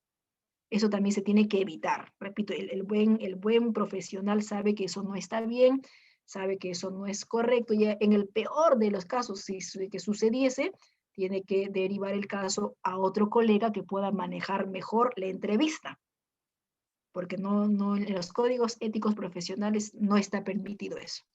También puede ocurrir que el psicólogo, bueno, raras veces, odie a su paciente, porque de repente el psicólogo justo acaba de terminar su matrimonio de 4 años y su paciente se llama igual que su ex. O tal vez tiene el mismo apellido, o por ser mujer, por ser varón, lo odia, o siente algo de rechazo.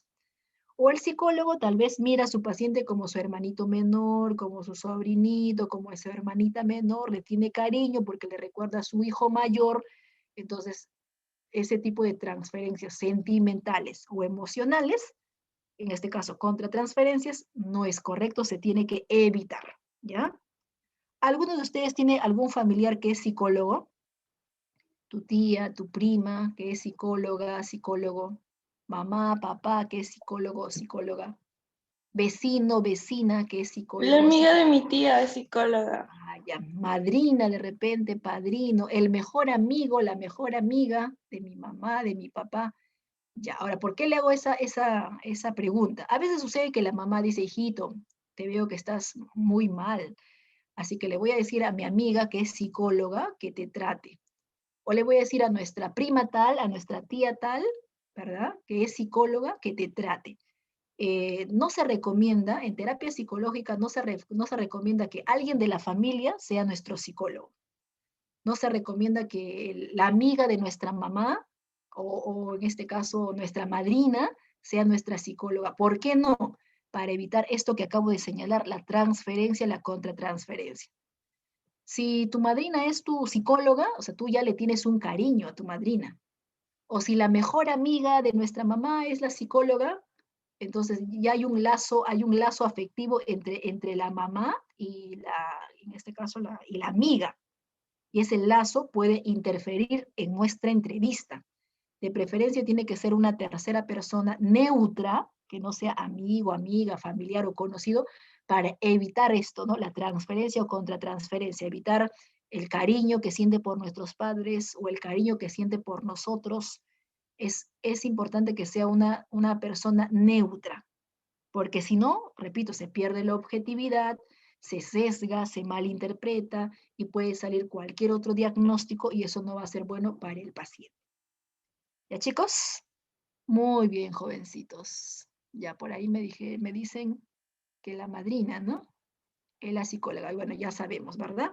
Que tenemos que evitar la transferencia o contratransferencia. Mamá, papá, no te vayas a molestar, ¿no? Pero mi madrina o mi tía, de preferencia, que no sea mi psicóloga. ¿Por qué? Porque ya son los conocidos de ustedes, ¿verdad? O yo también ya le conozco.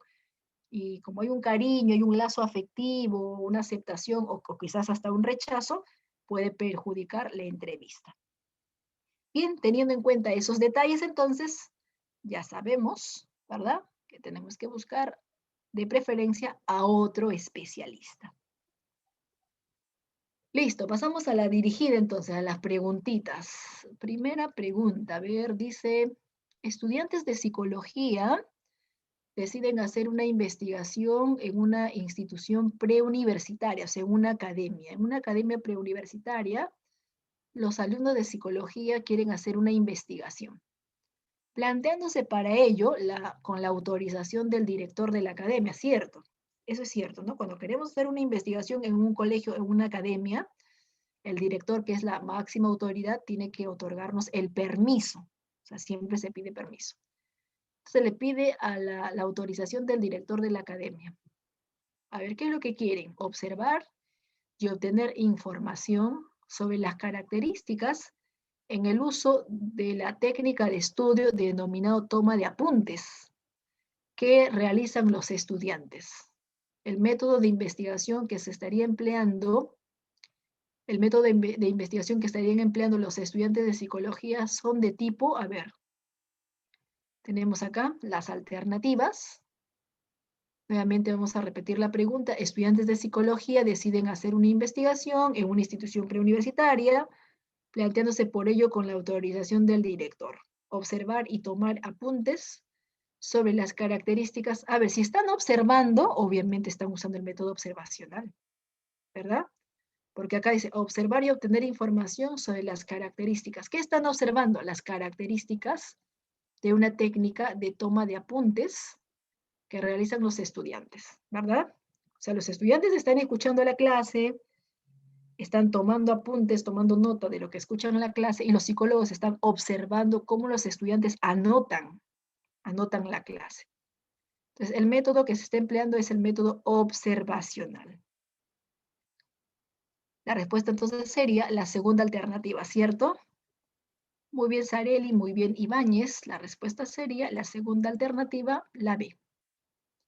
En la pregunta 2, respecto a la psicología como ciencia, señale la secuencia correcta de verdadero o falso. ¿Sabemos que la psicología es una ciencia? Sí.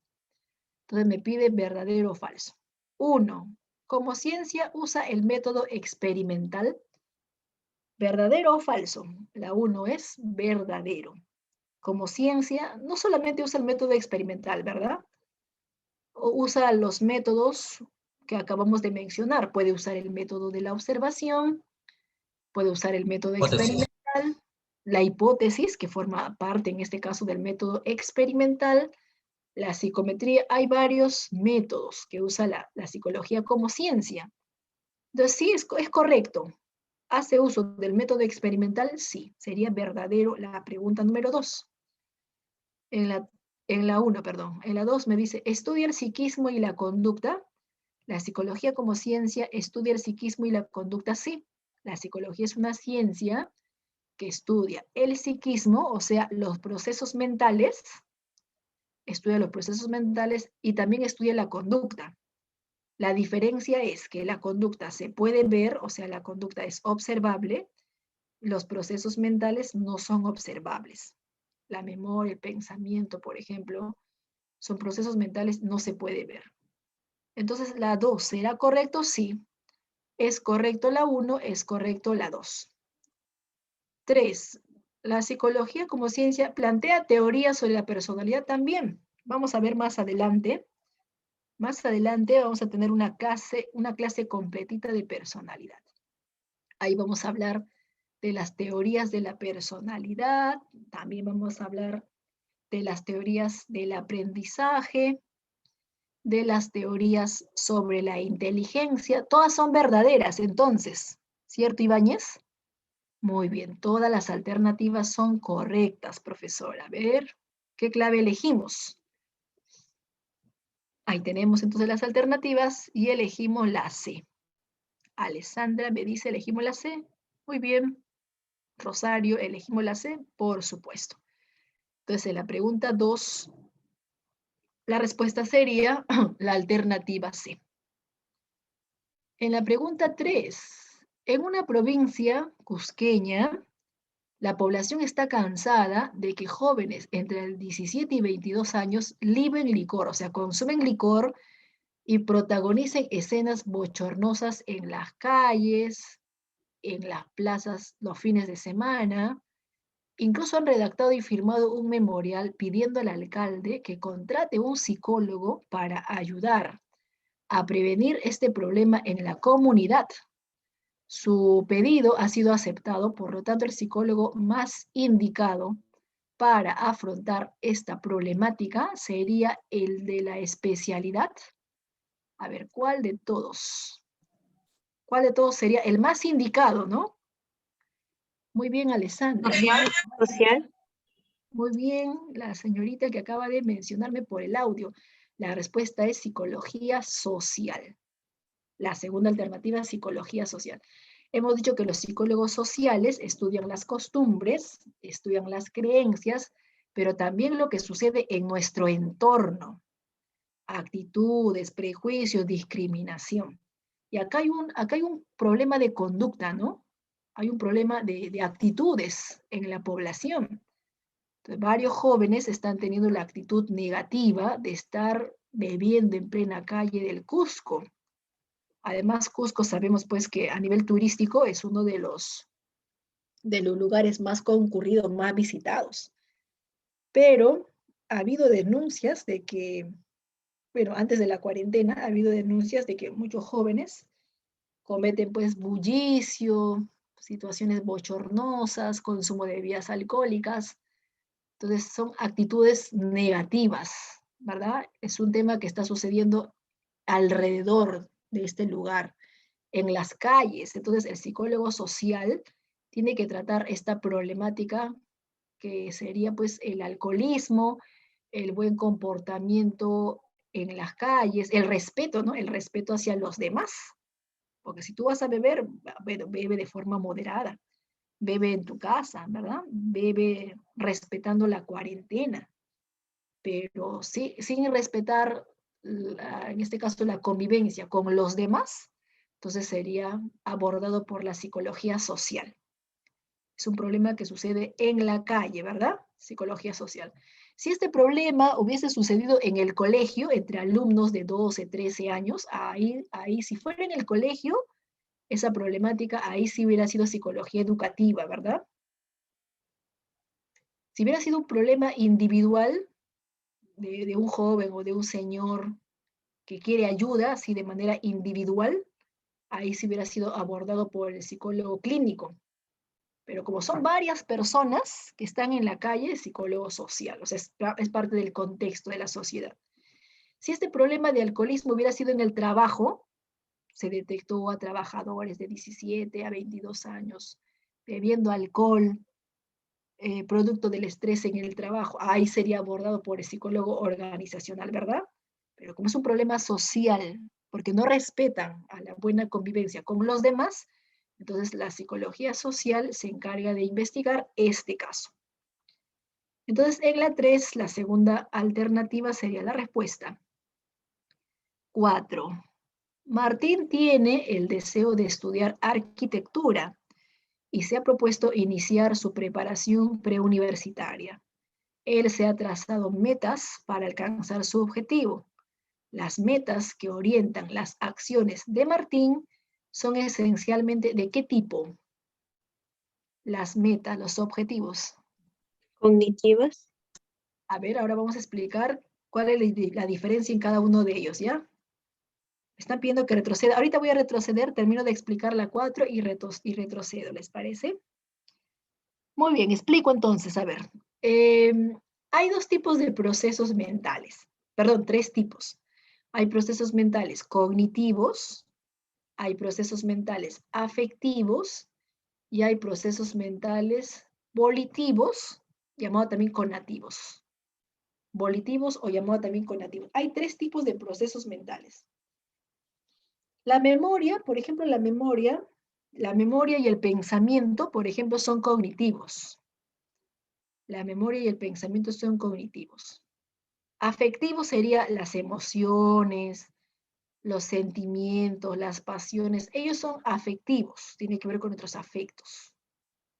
Afectivos. En cambio, los procesos que impulsan nuestra conducta a buscar metas, los procesos que impulsan a nuestra conducta para buscar metas, para buscar objetivos, se llaman procesos conativos. Los procesos conativos nos impulsan a buscar metas, objetivos. Entonces, en la 4 la respuesta sería la letra B. ¿Ya? La letra B. Entonces, si Martín quiere estudiar arquitectura, se está preparando en una academia, está pensando en todas las metas, en todos los objetivos que quiere alcanzar, significa que a Martín le ha sucedido un proceso conativo. Los procesos conativos nos impulsan a buscar metas. ¿Ya?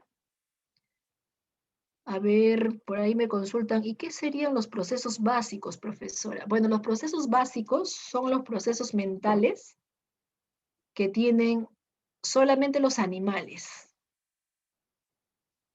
El hombre también, pero principalmente los animales. Por ejemplo, la memoria es un proceso cognitivo básico, porque lo tienen los animales y también el ser humano. En cambio, el pensamiento no es básico, el pensamiento no lo tienen los animales, solamente el ser humano. Entonces, los básicos solamente son los que aparte de tenerlo el hombre, también lo tienen los animales. A ver, los animales tienen memoria, los animales tienen sensaciones, pero los animales no tienen pasiones. Profesora, a mi perro le apasiona ladrar. No, ¿no? Los animales no tienen pasiones. Quiere decir que la pasión no es básica. El pensamiento tampoco es básico, pero la memoria sí es básico. ¿Ya? A eso se llaman procesos básicos. Listo. Decíamos entonces que los cognitivos almacenan la información como la memoria y el pensamiento. Los afectivos tienen que ver con nuestros afectos, emociones, sentimientos. Y los cognitivos impulsan a nuestra conducta. Por ejemplo, de repente tú quieres ser arquitecto, de repente tú quieres ser ingeniero civil, de repente tú quieres ser enfermera, de repente tú quieres ser contador, ¿verdad? Y por ese motivo te estás preparando en una academia. Prepararte en una academia involucra que te esfuerces, que te levantes temprano, que aprendas la computadora, el celular, que copies la clase o le tomas captura de pantalla. Y cuando ya empiecen las clases, cuando ingreses a la universidad y ya empiecen las clases, que esperemos que para entonces sea presencial, vas a tener que ir hasta la universidad, ¿no? Si vas a postular a San Marcos, hasta San Marcos. Si vas a postular a la Uni o a Villarreal, hasta Villarreal. Pero la Universidad San Marcos queda a 1 hora de tu casa. Pero la Universidad San Marcos queda a 2 horas de tu casa. Profesora, no importa, igual yo me voy a levantar tempranito. Si tengo que tomar 2 carros, tomo 2 carros. El carro no te va a dejar en tu mismo salón, vas a tener que caminar varias cuadras. No me interesa, profesora. Entonces, cuando nosotros estamos motivados, lo que hacemos es nos planteamos metas y sacamos fuerza de donde sea para lograr esas metas. A ellos se llaman procesos conativos. Y un tipo de proceso conativo es la motivación, porque si tú estás motivado, te planteas metas. Si estás desmotivado, adiós metas, ¿verdad? Cuando estamos motivados queremos hacer cosas, hasta incluso lo imposible. Entonces, es un proceso cognitivo en la pregunta número 4. ¿Está bien? A ver, voy a retroceder porque por ahí me están pidiendo la pregunta 2. En la pregunta 2 hemos dicho que la respuesta sale la C de casita, en la pregunta 2. En la pregunta 1, la respuesta sale la segunda alternativa, la B de barco. 1B, 2C. Ahora sí, espero que ya pudieron tomar nota algunos. Y la preguntita 3, la respuesta es psicología social.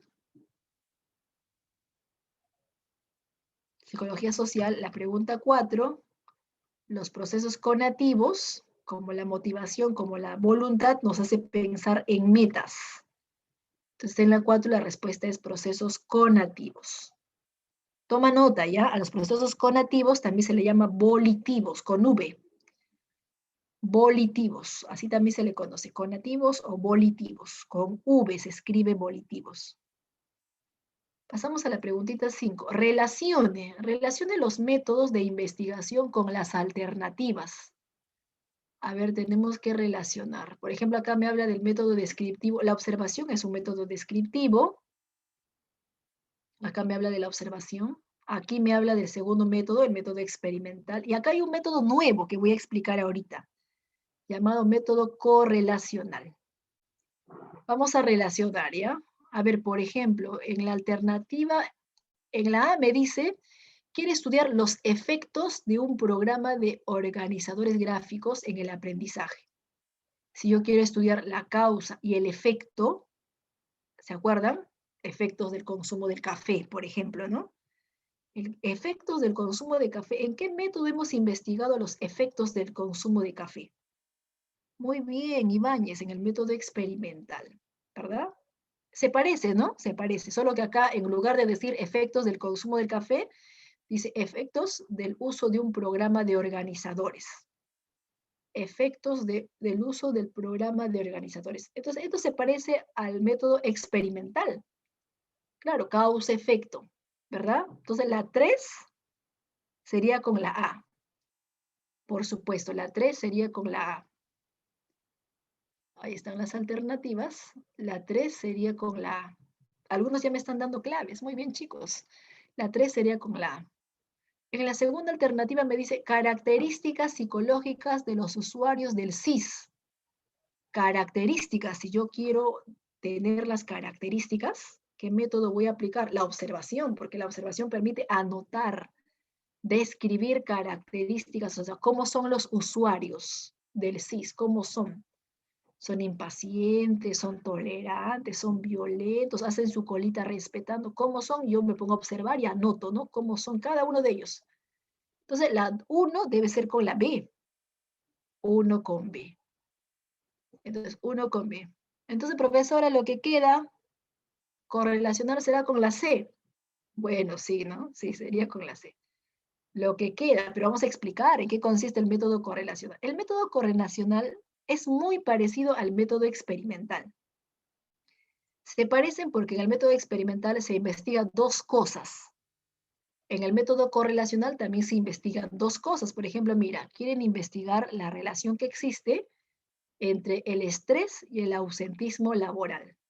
Acá arriba también, ¿no? En el método experimental quieren investigar los programas de organizadores y también quieren investigar el aprendizaje.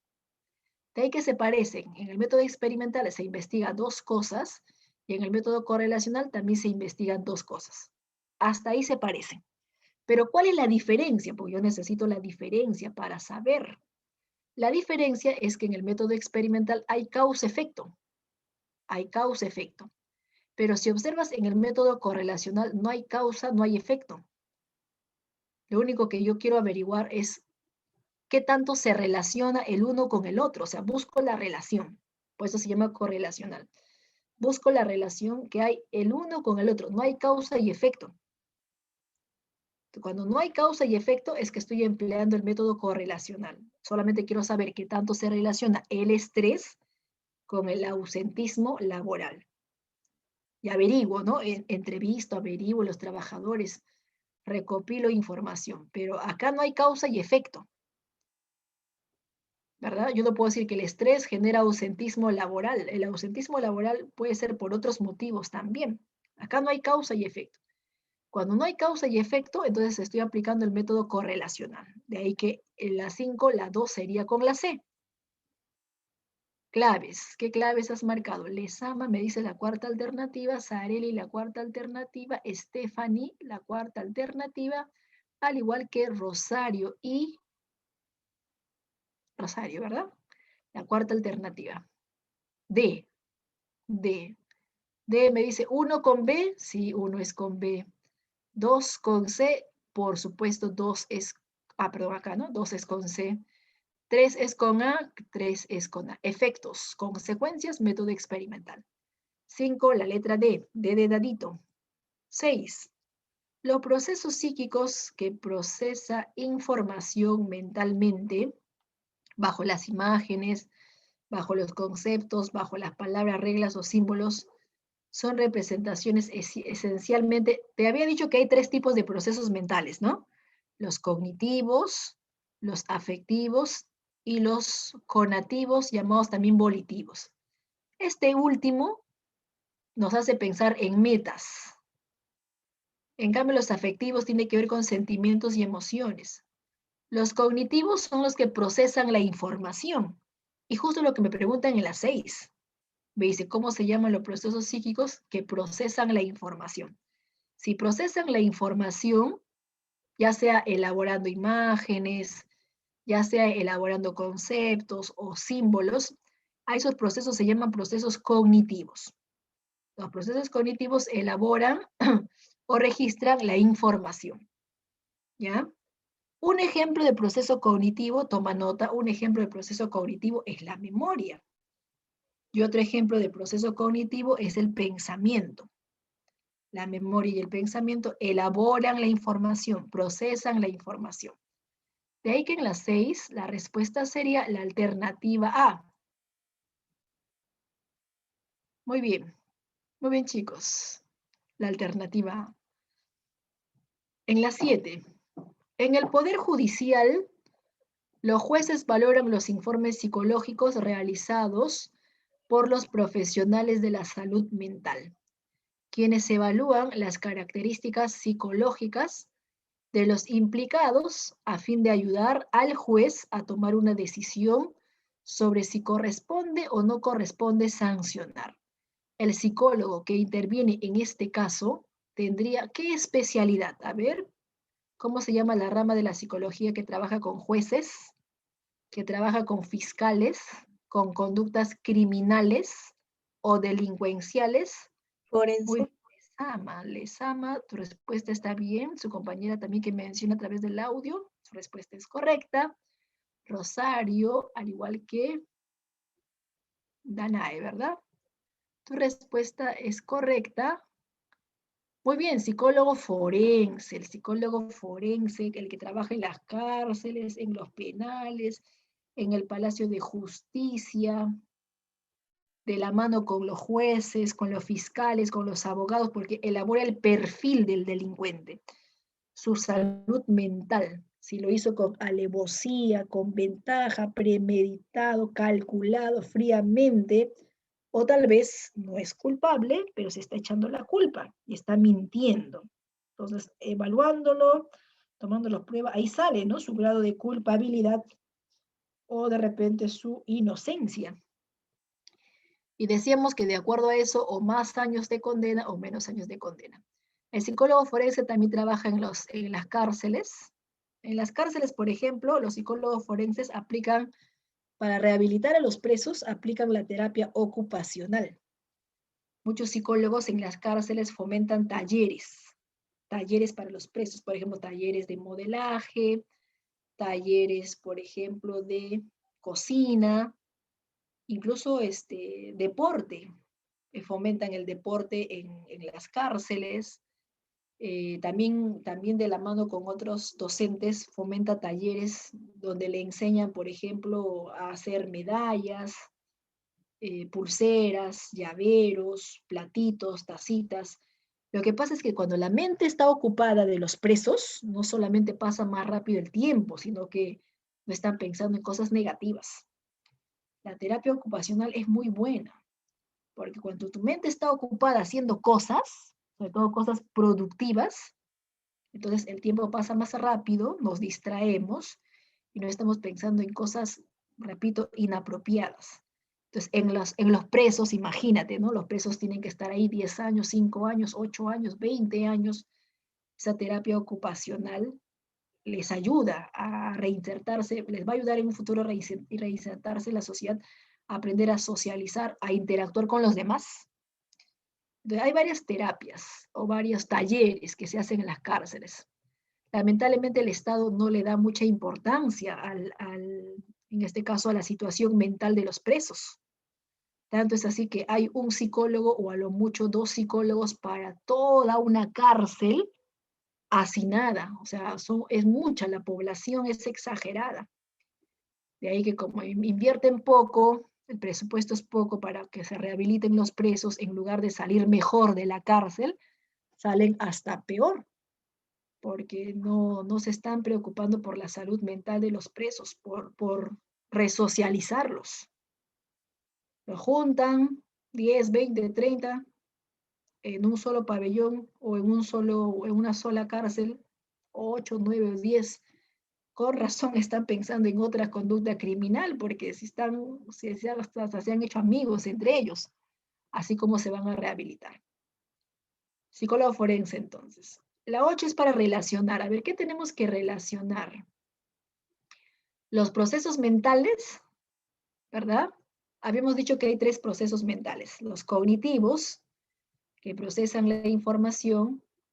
Los afectivos, como emociones, sentimientos, pasiones. y los connativos, llamados también volitivos, que nos hace buscar metas objetivos. Entonces, si la C tiene que ver con metas y objetivos, eso significa que la C lo voy a relacionar con 1, ¿no? Claro, 1 con C, orienta y regula en función a metas, objetivos. Orienta y regula nuestras actividades en función a metas o objetivos. La 1 sería con la C. Si la 1 es con la C, la 2 ¿con cuál lo relacionamos? La 2 representa la realidad a través de símbolos. Representarnos la realidad cognitivo. Muy bien, entonces la 2 sería con B, porque los procesos cognitivos no solamente almacenan la información, sino también representan. Por ejemplo, con la memoria almaceno datos, conceptos, fórmulas, pero si eso viene en mi examen de admisión, yo me represento lo que me grabé. Y la 3, agrado y desagrado. Ah, ya, procesos afectivos. El amor y el odio, por ejemplo, en el amor sentimos agrado por alguien y en el odio desagrado por alguien.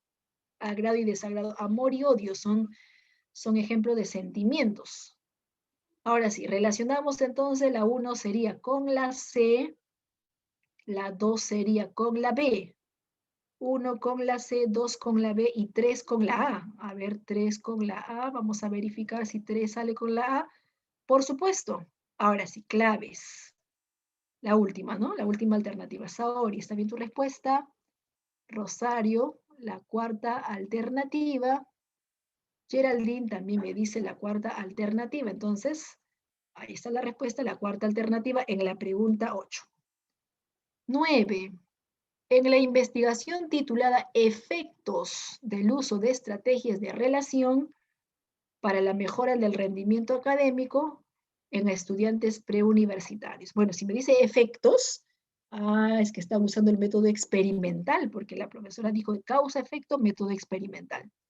Y tú sabes que en el método experimental hay variables. En el método experimental hay variables. Hay 4 tipos de variables, pero solamente me está pidiendo la variable dependiente. A ver, ¿qué cosa era la variable dependiente? La variable dependiente era el efecto, ¿no? El efecto o consecuencia. La variable independiente es la causa. La variable independiente es la causa. Y el efecto consecuencia es la variable dependiente.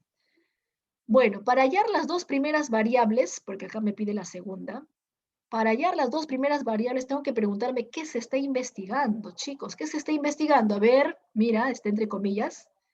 ¿Qué se está investigando? Las estrategias de relajación. Ya encontré esto que se está investigando, las estrategias de relajación. ¿Qué otra cosa se está investigando aparte de las estrategias de relajación? También se está investigando el rendimiento académico. Listo, ya encontré estas 2 cosas que se están investigando. Una vez que ya encuentro estas 2 cosas que se están investigando, mira, lo estoy señalando a través del cursor. Una vez que ya encuentro, me tengo que preguntar entre los 2 quién es la causa y quién es el efecto. ¿Quién será la causa? Las estrategias de relajación será la causa y el efecto será mejorar el rendimiento académico, o será al revés. El rendimiento académico es la causa y la consecuencia será estrategias de relajación. Entonces busco entre los 2 quién es la causa y quién es el efecto. Muy bien, ¿ya encontraste? La causa es las estrategias de relajación, ¿verdad? ¿Qué estrategias de relajación usas? ¿Qué estrategias de relajación usas? Seguramente cuando estás estresado, ¿qué estrategia de relajación usas? La musicoterapia. Ya, muy bien, profesora. Cuando estoy estresado, escucho música y ya me relajo, profesora. Un ratito escuchando música, me relajo. Otros, por ejemplo, bailan, ¿no? Bailar. Te pones a bailar media horita ahí frente al espejo. Si tienes luces, mejor, esas luces que giran, ¿verdad? Entonces también es una técnica de relajación. Otros practican yoga, control de respiración. Es buenaza. Esa técnica es muy buena. Yoga, control. Otros practican la risoterapia. Muy bien. Patiño, la risoterapia, o sea, ver cosas que nos hagan reír, ¿verdad? Cuando tú ríes, segregas serotonina, segregas dopamina y por ende te relajas. Algunos la limpieza les relaja, bueno, depende, ¿no? Ah, ya, si te pones a limpiar bailando o limpiar con música, ahí sí, ahí sí. Limpieza con música, todo, limpiamos sala, comedor, dormitorio. Claro, también puede ser. Muy bien, chicos. Y eso es lo que se está investigando acá, ¿no? Se está investigando el uso, por ejemplo, acá se está aplicando las estrategias de relajación. Algunos escuchan, por ejemplo, música de relajación o la risoterapia también relaja y se han dado cuenta que al aplicar las estrategias de relajación han aumentado su rendimiento académico. Sí, profesora, me funciona, ¿no? Yo estudio escuchando música, sobre todo números, letras no te recomiendo. Yo, antes de dar un examen, practico técnicas de respiración, muy bien. Entonces ya sabes, esta es la causa, las estrategias de relajación y el efecto es mejorar el rendimiento académico. Y eso es lo que te preguntan, ¿no? Te preguntan por el efecto, porque recuerda que la variable dependiente es el efecto. Entonces la respuesta sería rendimiento académico. La A, ¿cierto? La A. En la 9 la respuesta sería la A.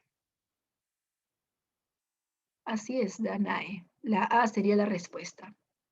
Muy bien, Rosario, la A.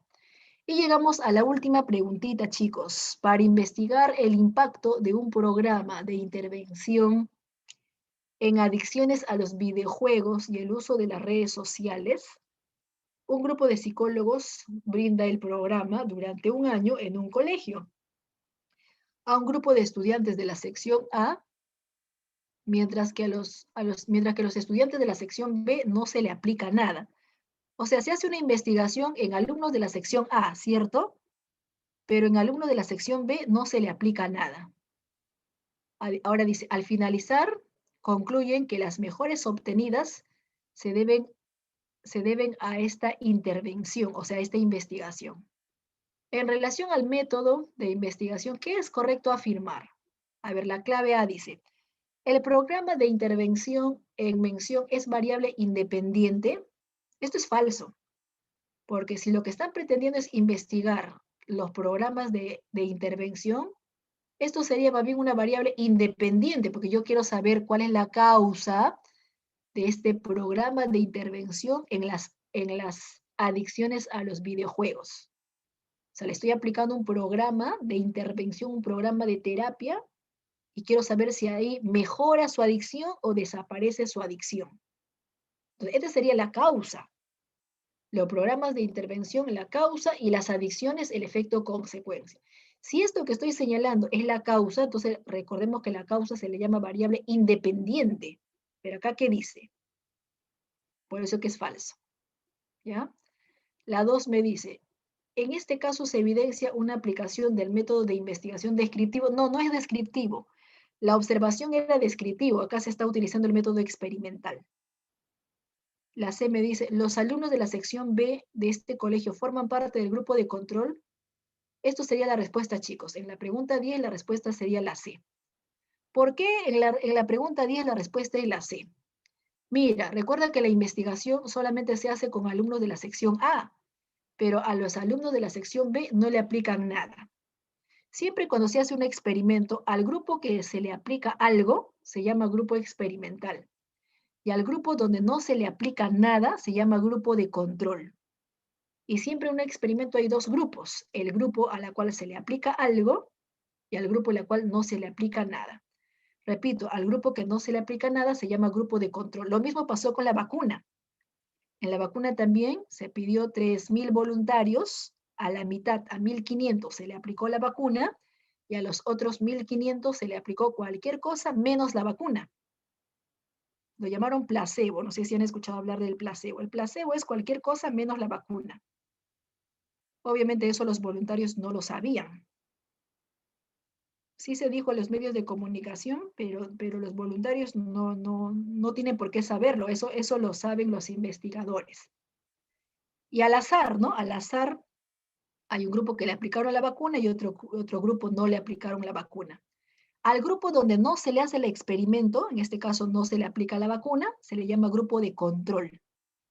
Siempre va a haber dos grupos. ¿Y por qué siempre va a haber dos grupos? Para comparar, o sea, yo comparo, a ver, le apliqué a los alumnos de la sección A, le apliqué a los alumnos de la sección B, no le apliqué, entonces tengo que comparar, a ver, resultados, cómo se comportaron luego de la aplicación los alumnos de la sección A. Y recojo resultados. Resultados, cómo se comportaron los alumnos de la sección B cuando no le apliqué nada. Y comparo, sirve para comparar ambas conductas, ambos resultados, y de esa manera plantear mis conclusiones. Por eso que la respuesta sería la C. Muy bien, chicos, muy bien. Hasta ahí, ¿alguna pregunta, alguna duda, alguna parte que no hayan entendido para explicarle a través de un ejemplito más? Si todo está ok, me dicen ok a través del chat. Todo claro, profesora. Muy bien, gracias. Uy, por ahí me están preguntando un trastorno. Un trastorno. Uno de sus compañeros me está preguntando por un trastorno. Y ahorita le respondo los trastornos, ¿ya? El resto me dice todo claro. ¿Ya? Uno de sus compañeros me preguntan acerca de los trastornos. ¿Por qué se producen los trastornos sexuales? Como la pedofilia, que es preferencia por niños, la zoofilia, que es preferencia por los animales, o la necrofilia, que es preferencia por cadáveres. Bueno, buscando la anamnesis y la historia personal del paciente, hay muchos factores, ¿no? Algunos por tener experiencias traumáticas de niños, otros por no saber entablar una buena relación con personas de nuestra misma edad, no saber relacionarnos bien, y otros por problemas a nivel mental, obsesiones, pocas veces adicciones o consumo de otras sustancias. Ya, muchas veces tiene que ver también el entorno, el pasar más tiempo con ciertos estímulos, por ejemplo, también puede participar. Listo, a ver, por ahí tengo otra duda, me dice, profesor, ¿es verdad que psicológicamente uno se mata cuando no tiene COVID? Ah, psicológicamente sí, eso se llama sugestión. La sugestión es cuando tú no tienes COVID, pero piensas que sí lo tienes, o tú no tienes COVID, pero piensas que en cualquier momento te va a tocar tener el virus. Entonces, tanto te autosugestionas o te bloqueas mentalmente que tu sistema inmune baja, y eso podría perjudicarte. Y podría matarte mentalmente, no físicamente, ¿no? Pero mentalmente podría, en este caso, deteriorarte a nivel mental. Más que matar, deteriorar a nivel mental. Mientras que tú estés bien protegido con tu buena mascarilla, con tu desinfectante, ya con tu distanciamiento, no tenemos por qué obsesionarnos. Tomamos las precauciones del caso y de hecho pues que hay una gran probabilidad de que no nos contagiemos. Porque también vivir obsesionados no es bueno, ¿no? No es bueno, chicos. O sea, mentalmente nos vamos a desgastar, nos vamos a angustiar y eso va a ser un problema. Listo. ¿Alguna otra pregunta? Si tienen preguntitas, dudas, inquietudes, me dicen con toda la confianza, chicos. Espero haber respondido a las preguntas que también me están haciendo y que quede claro, ¿ya? Muy bien.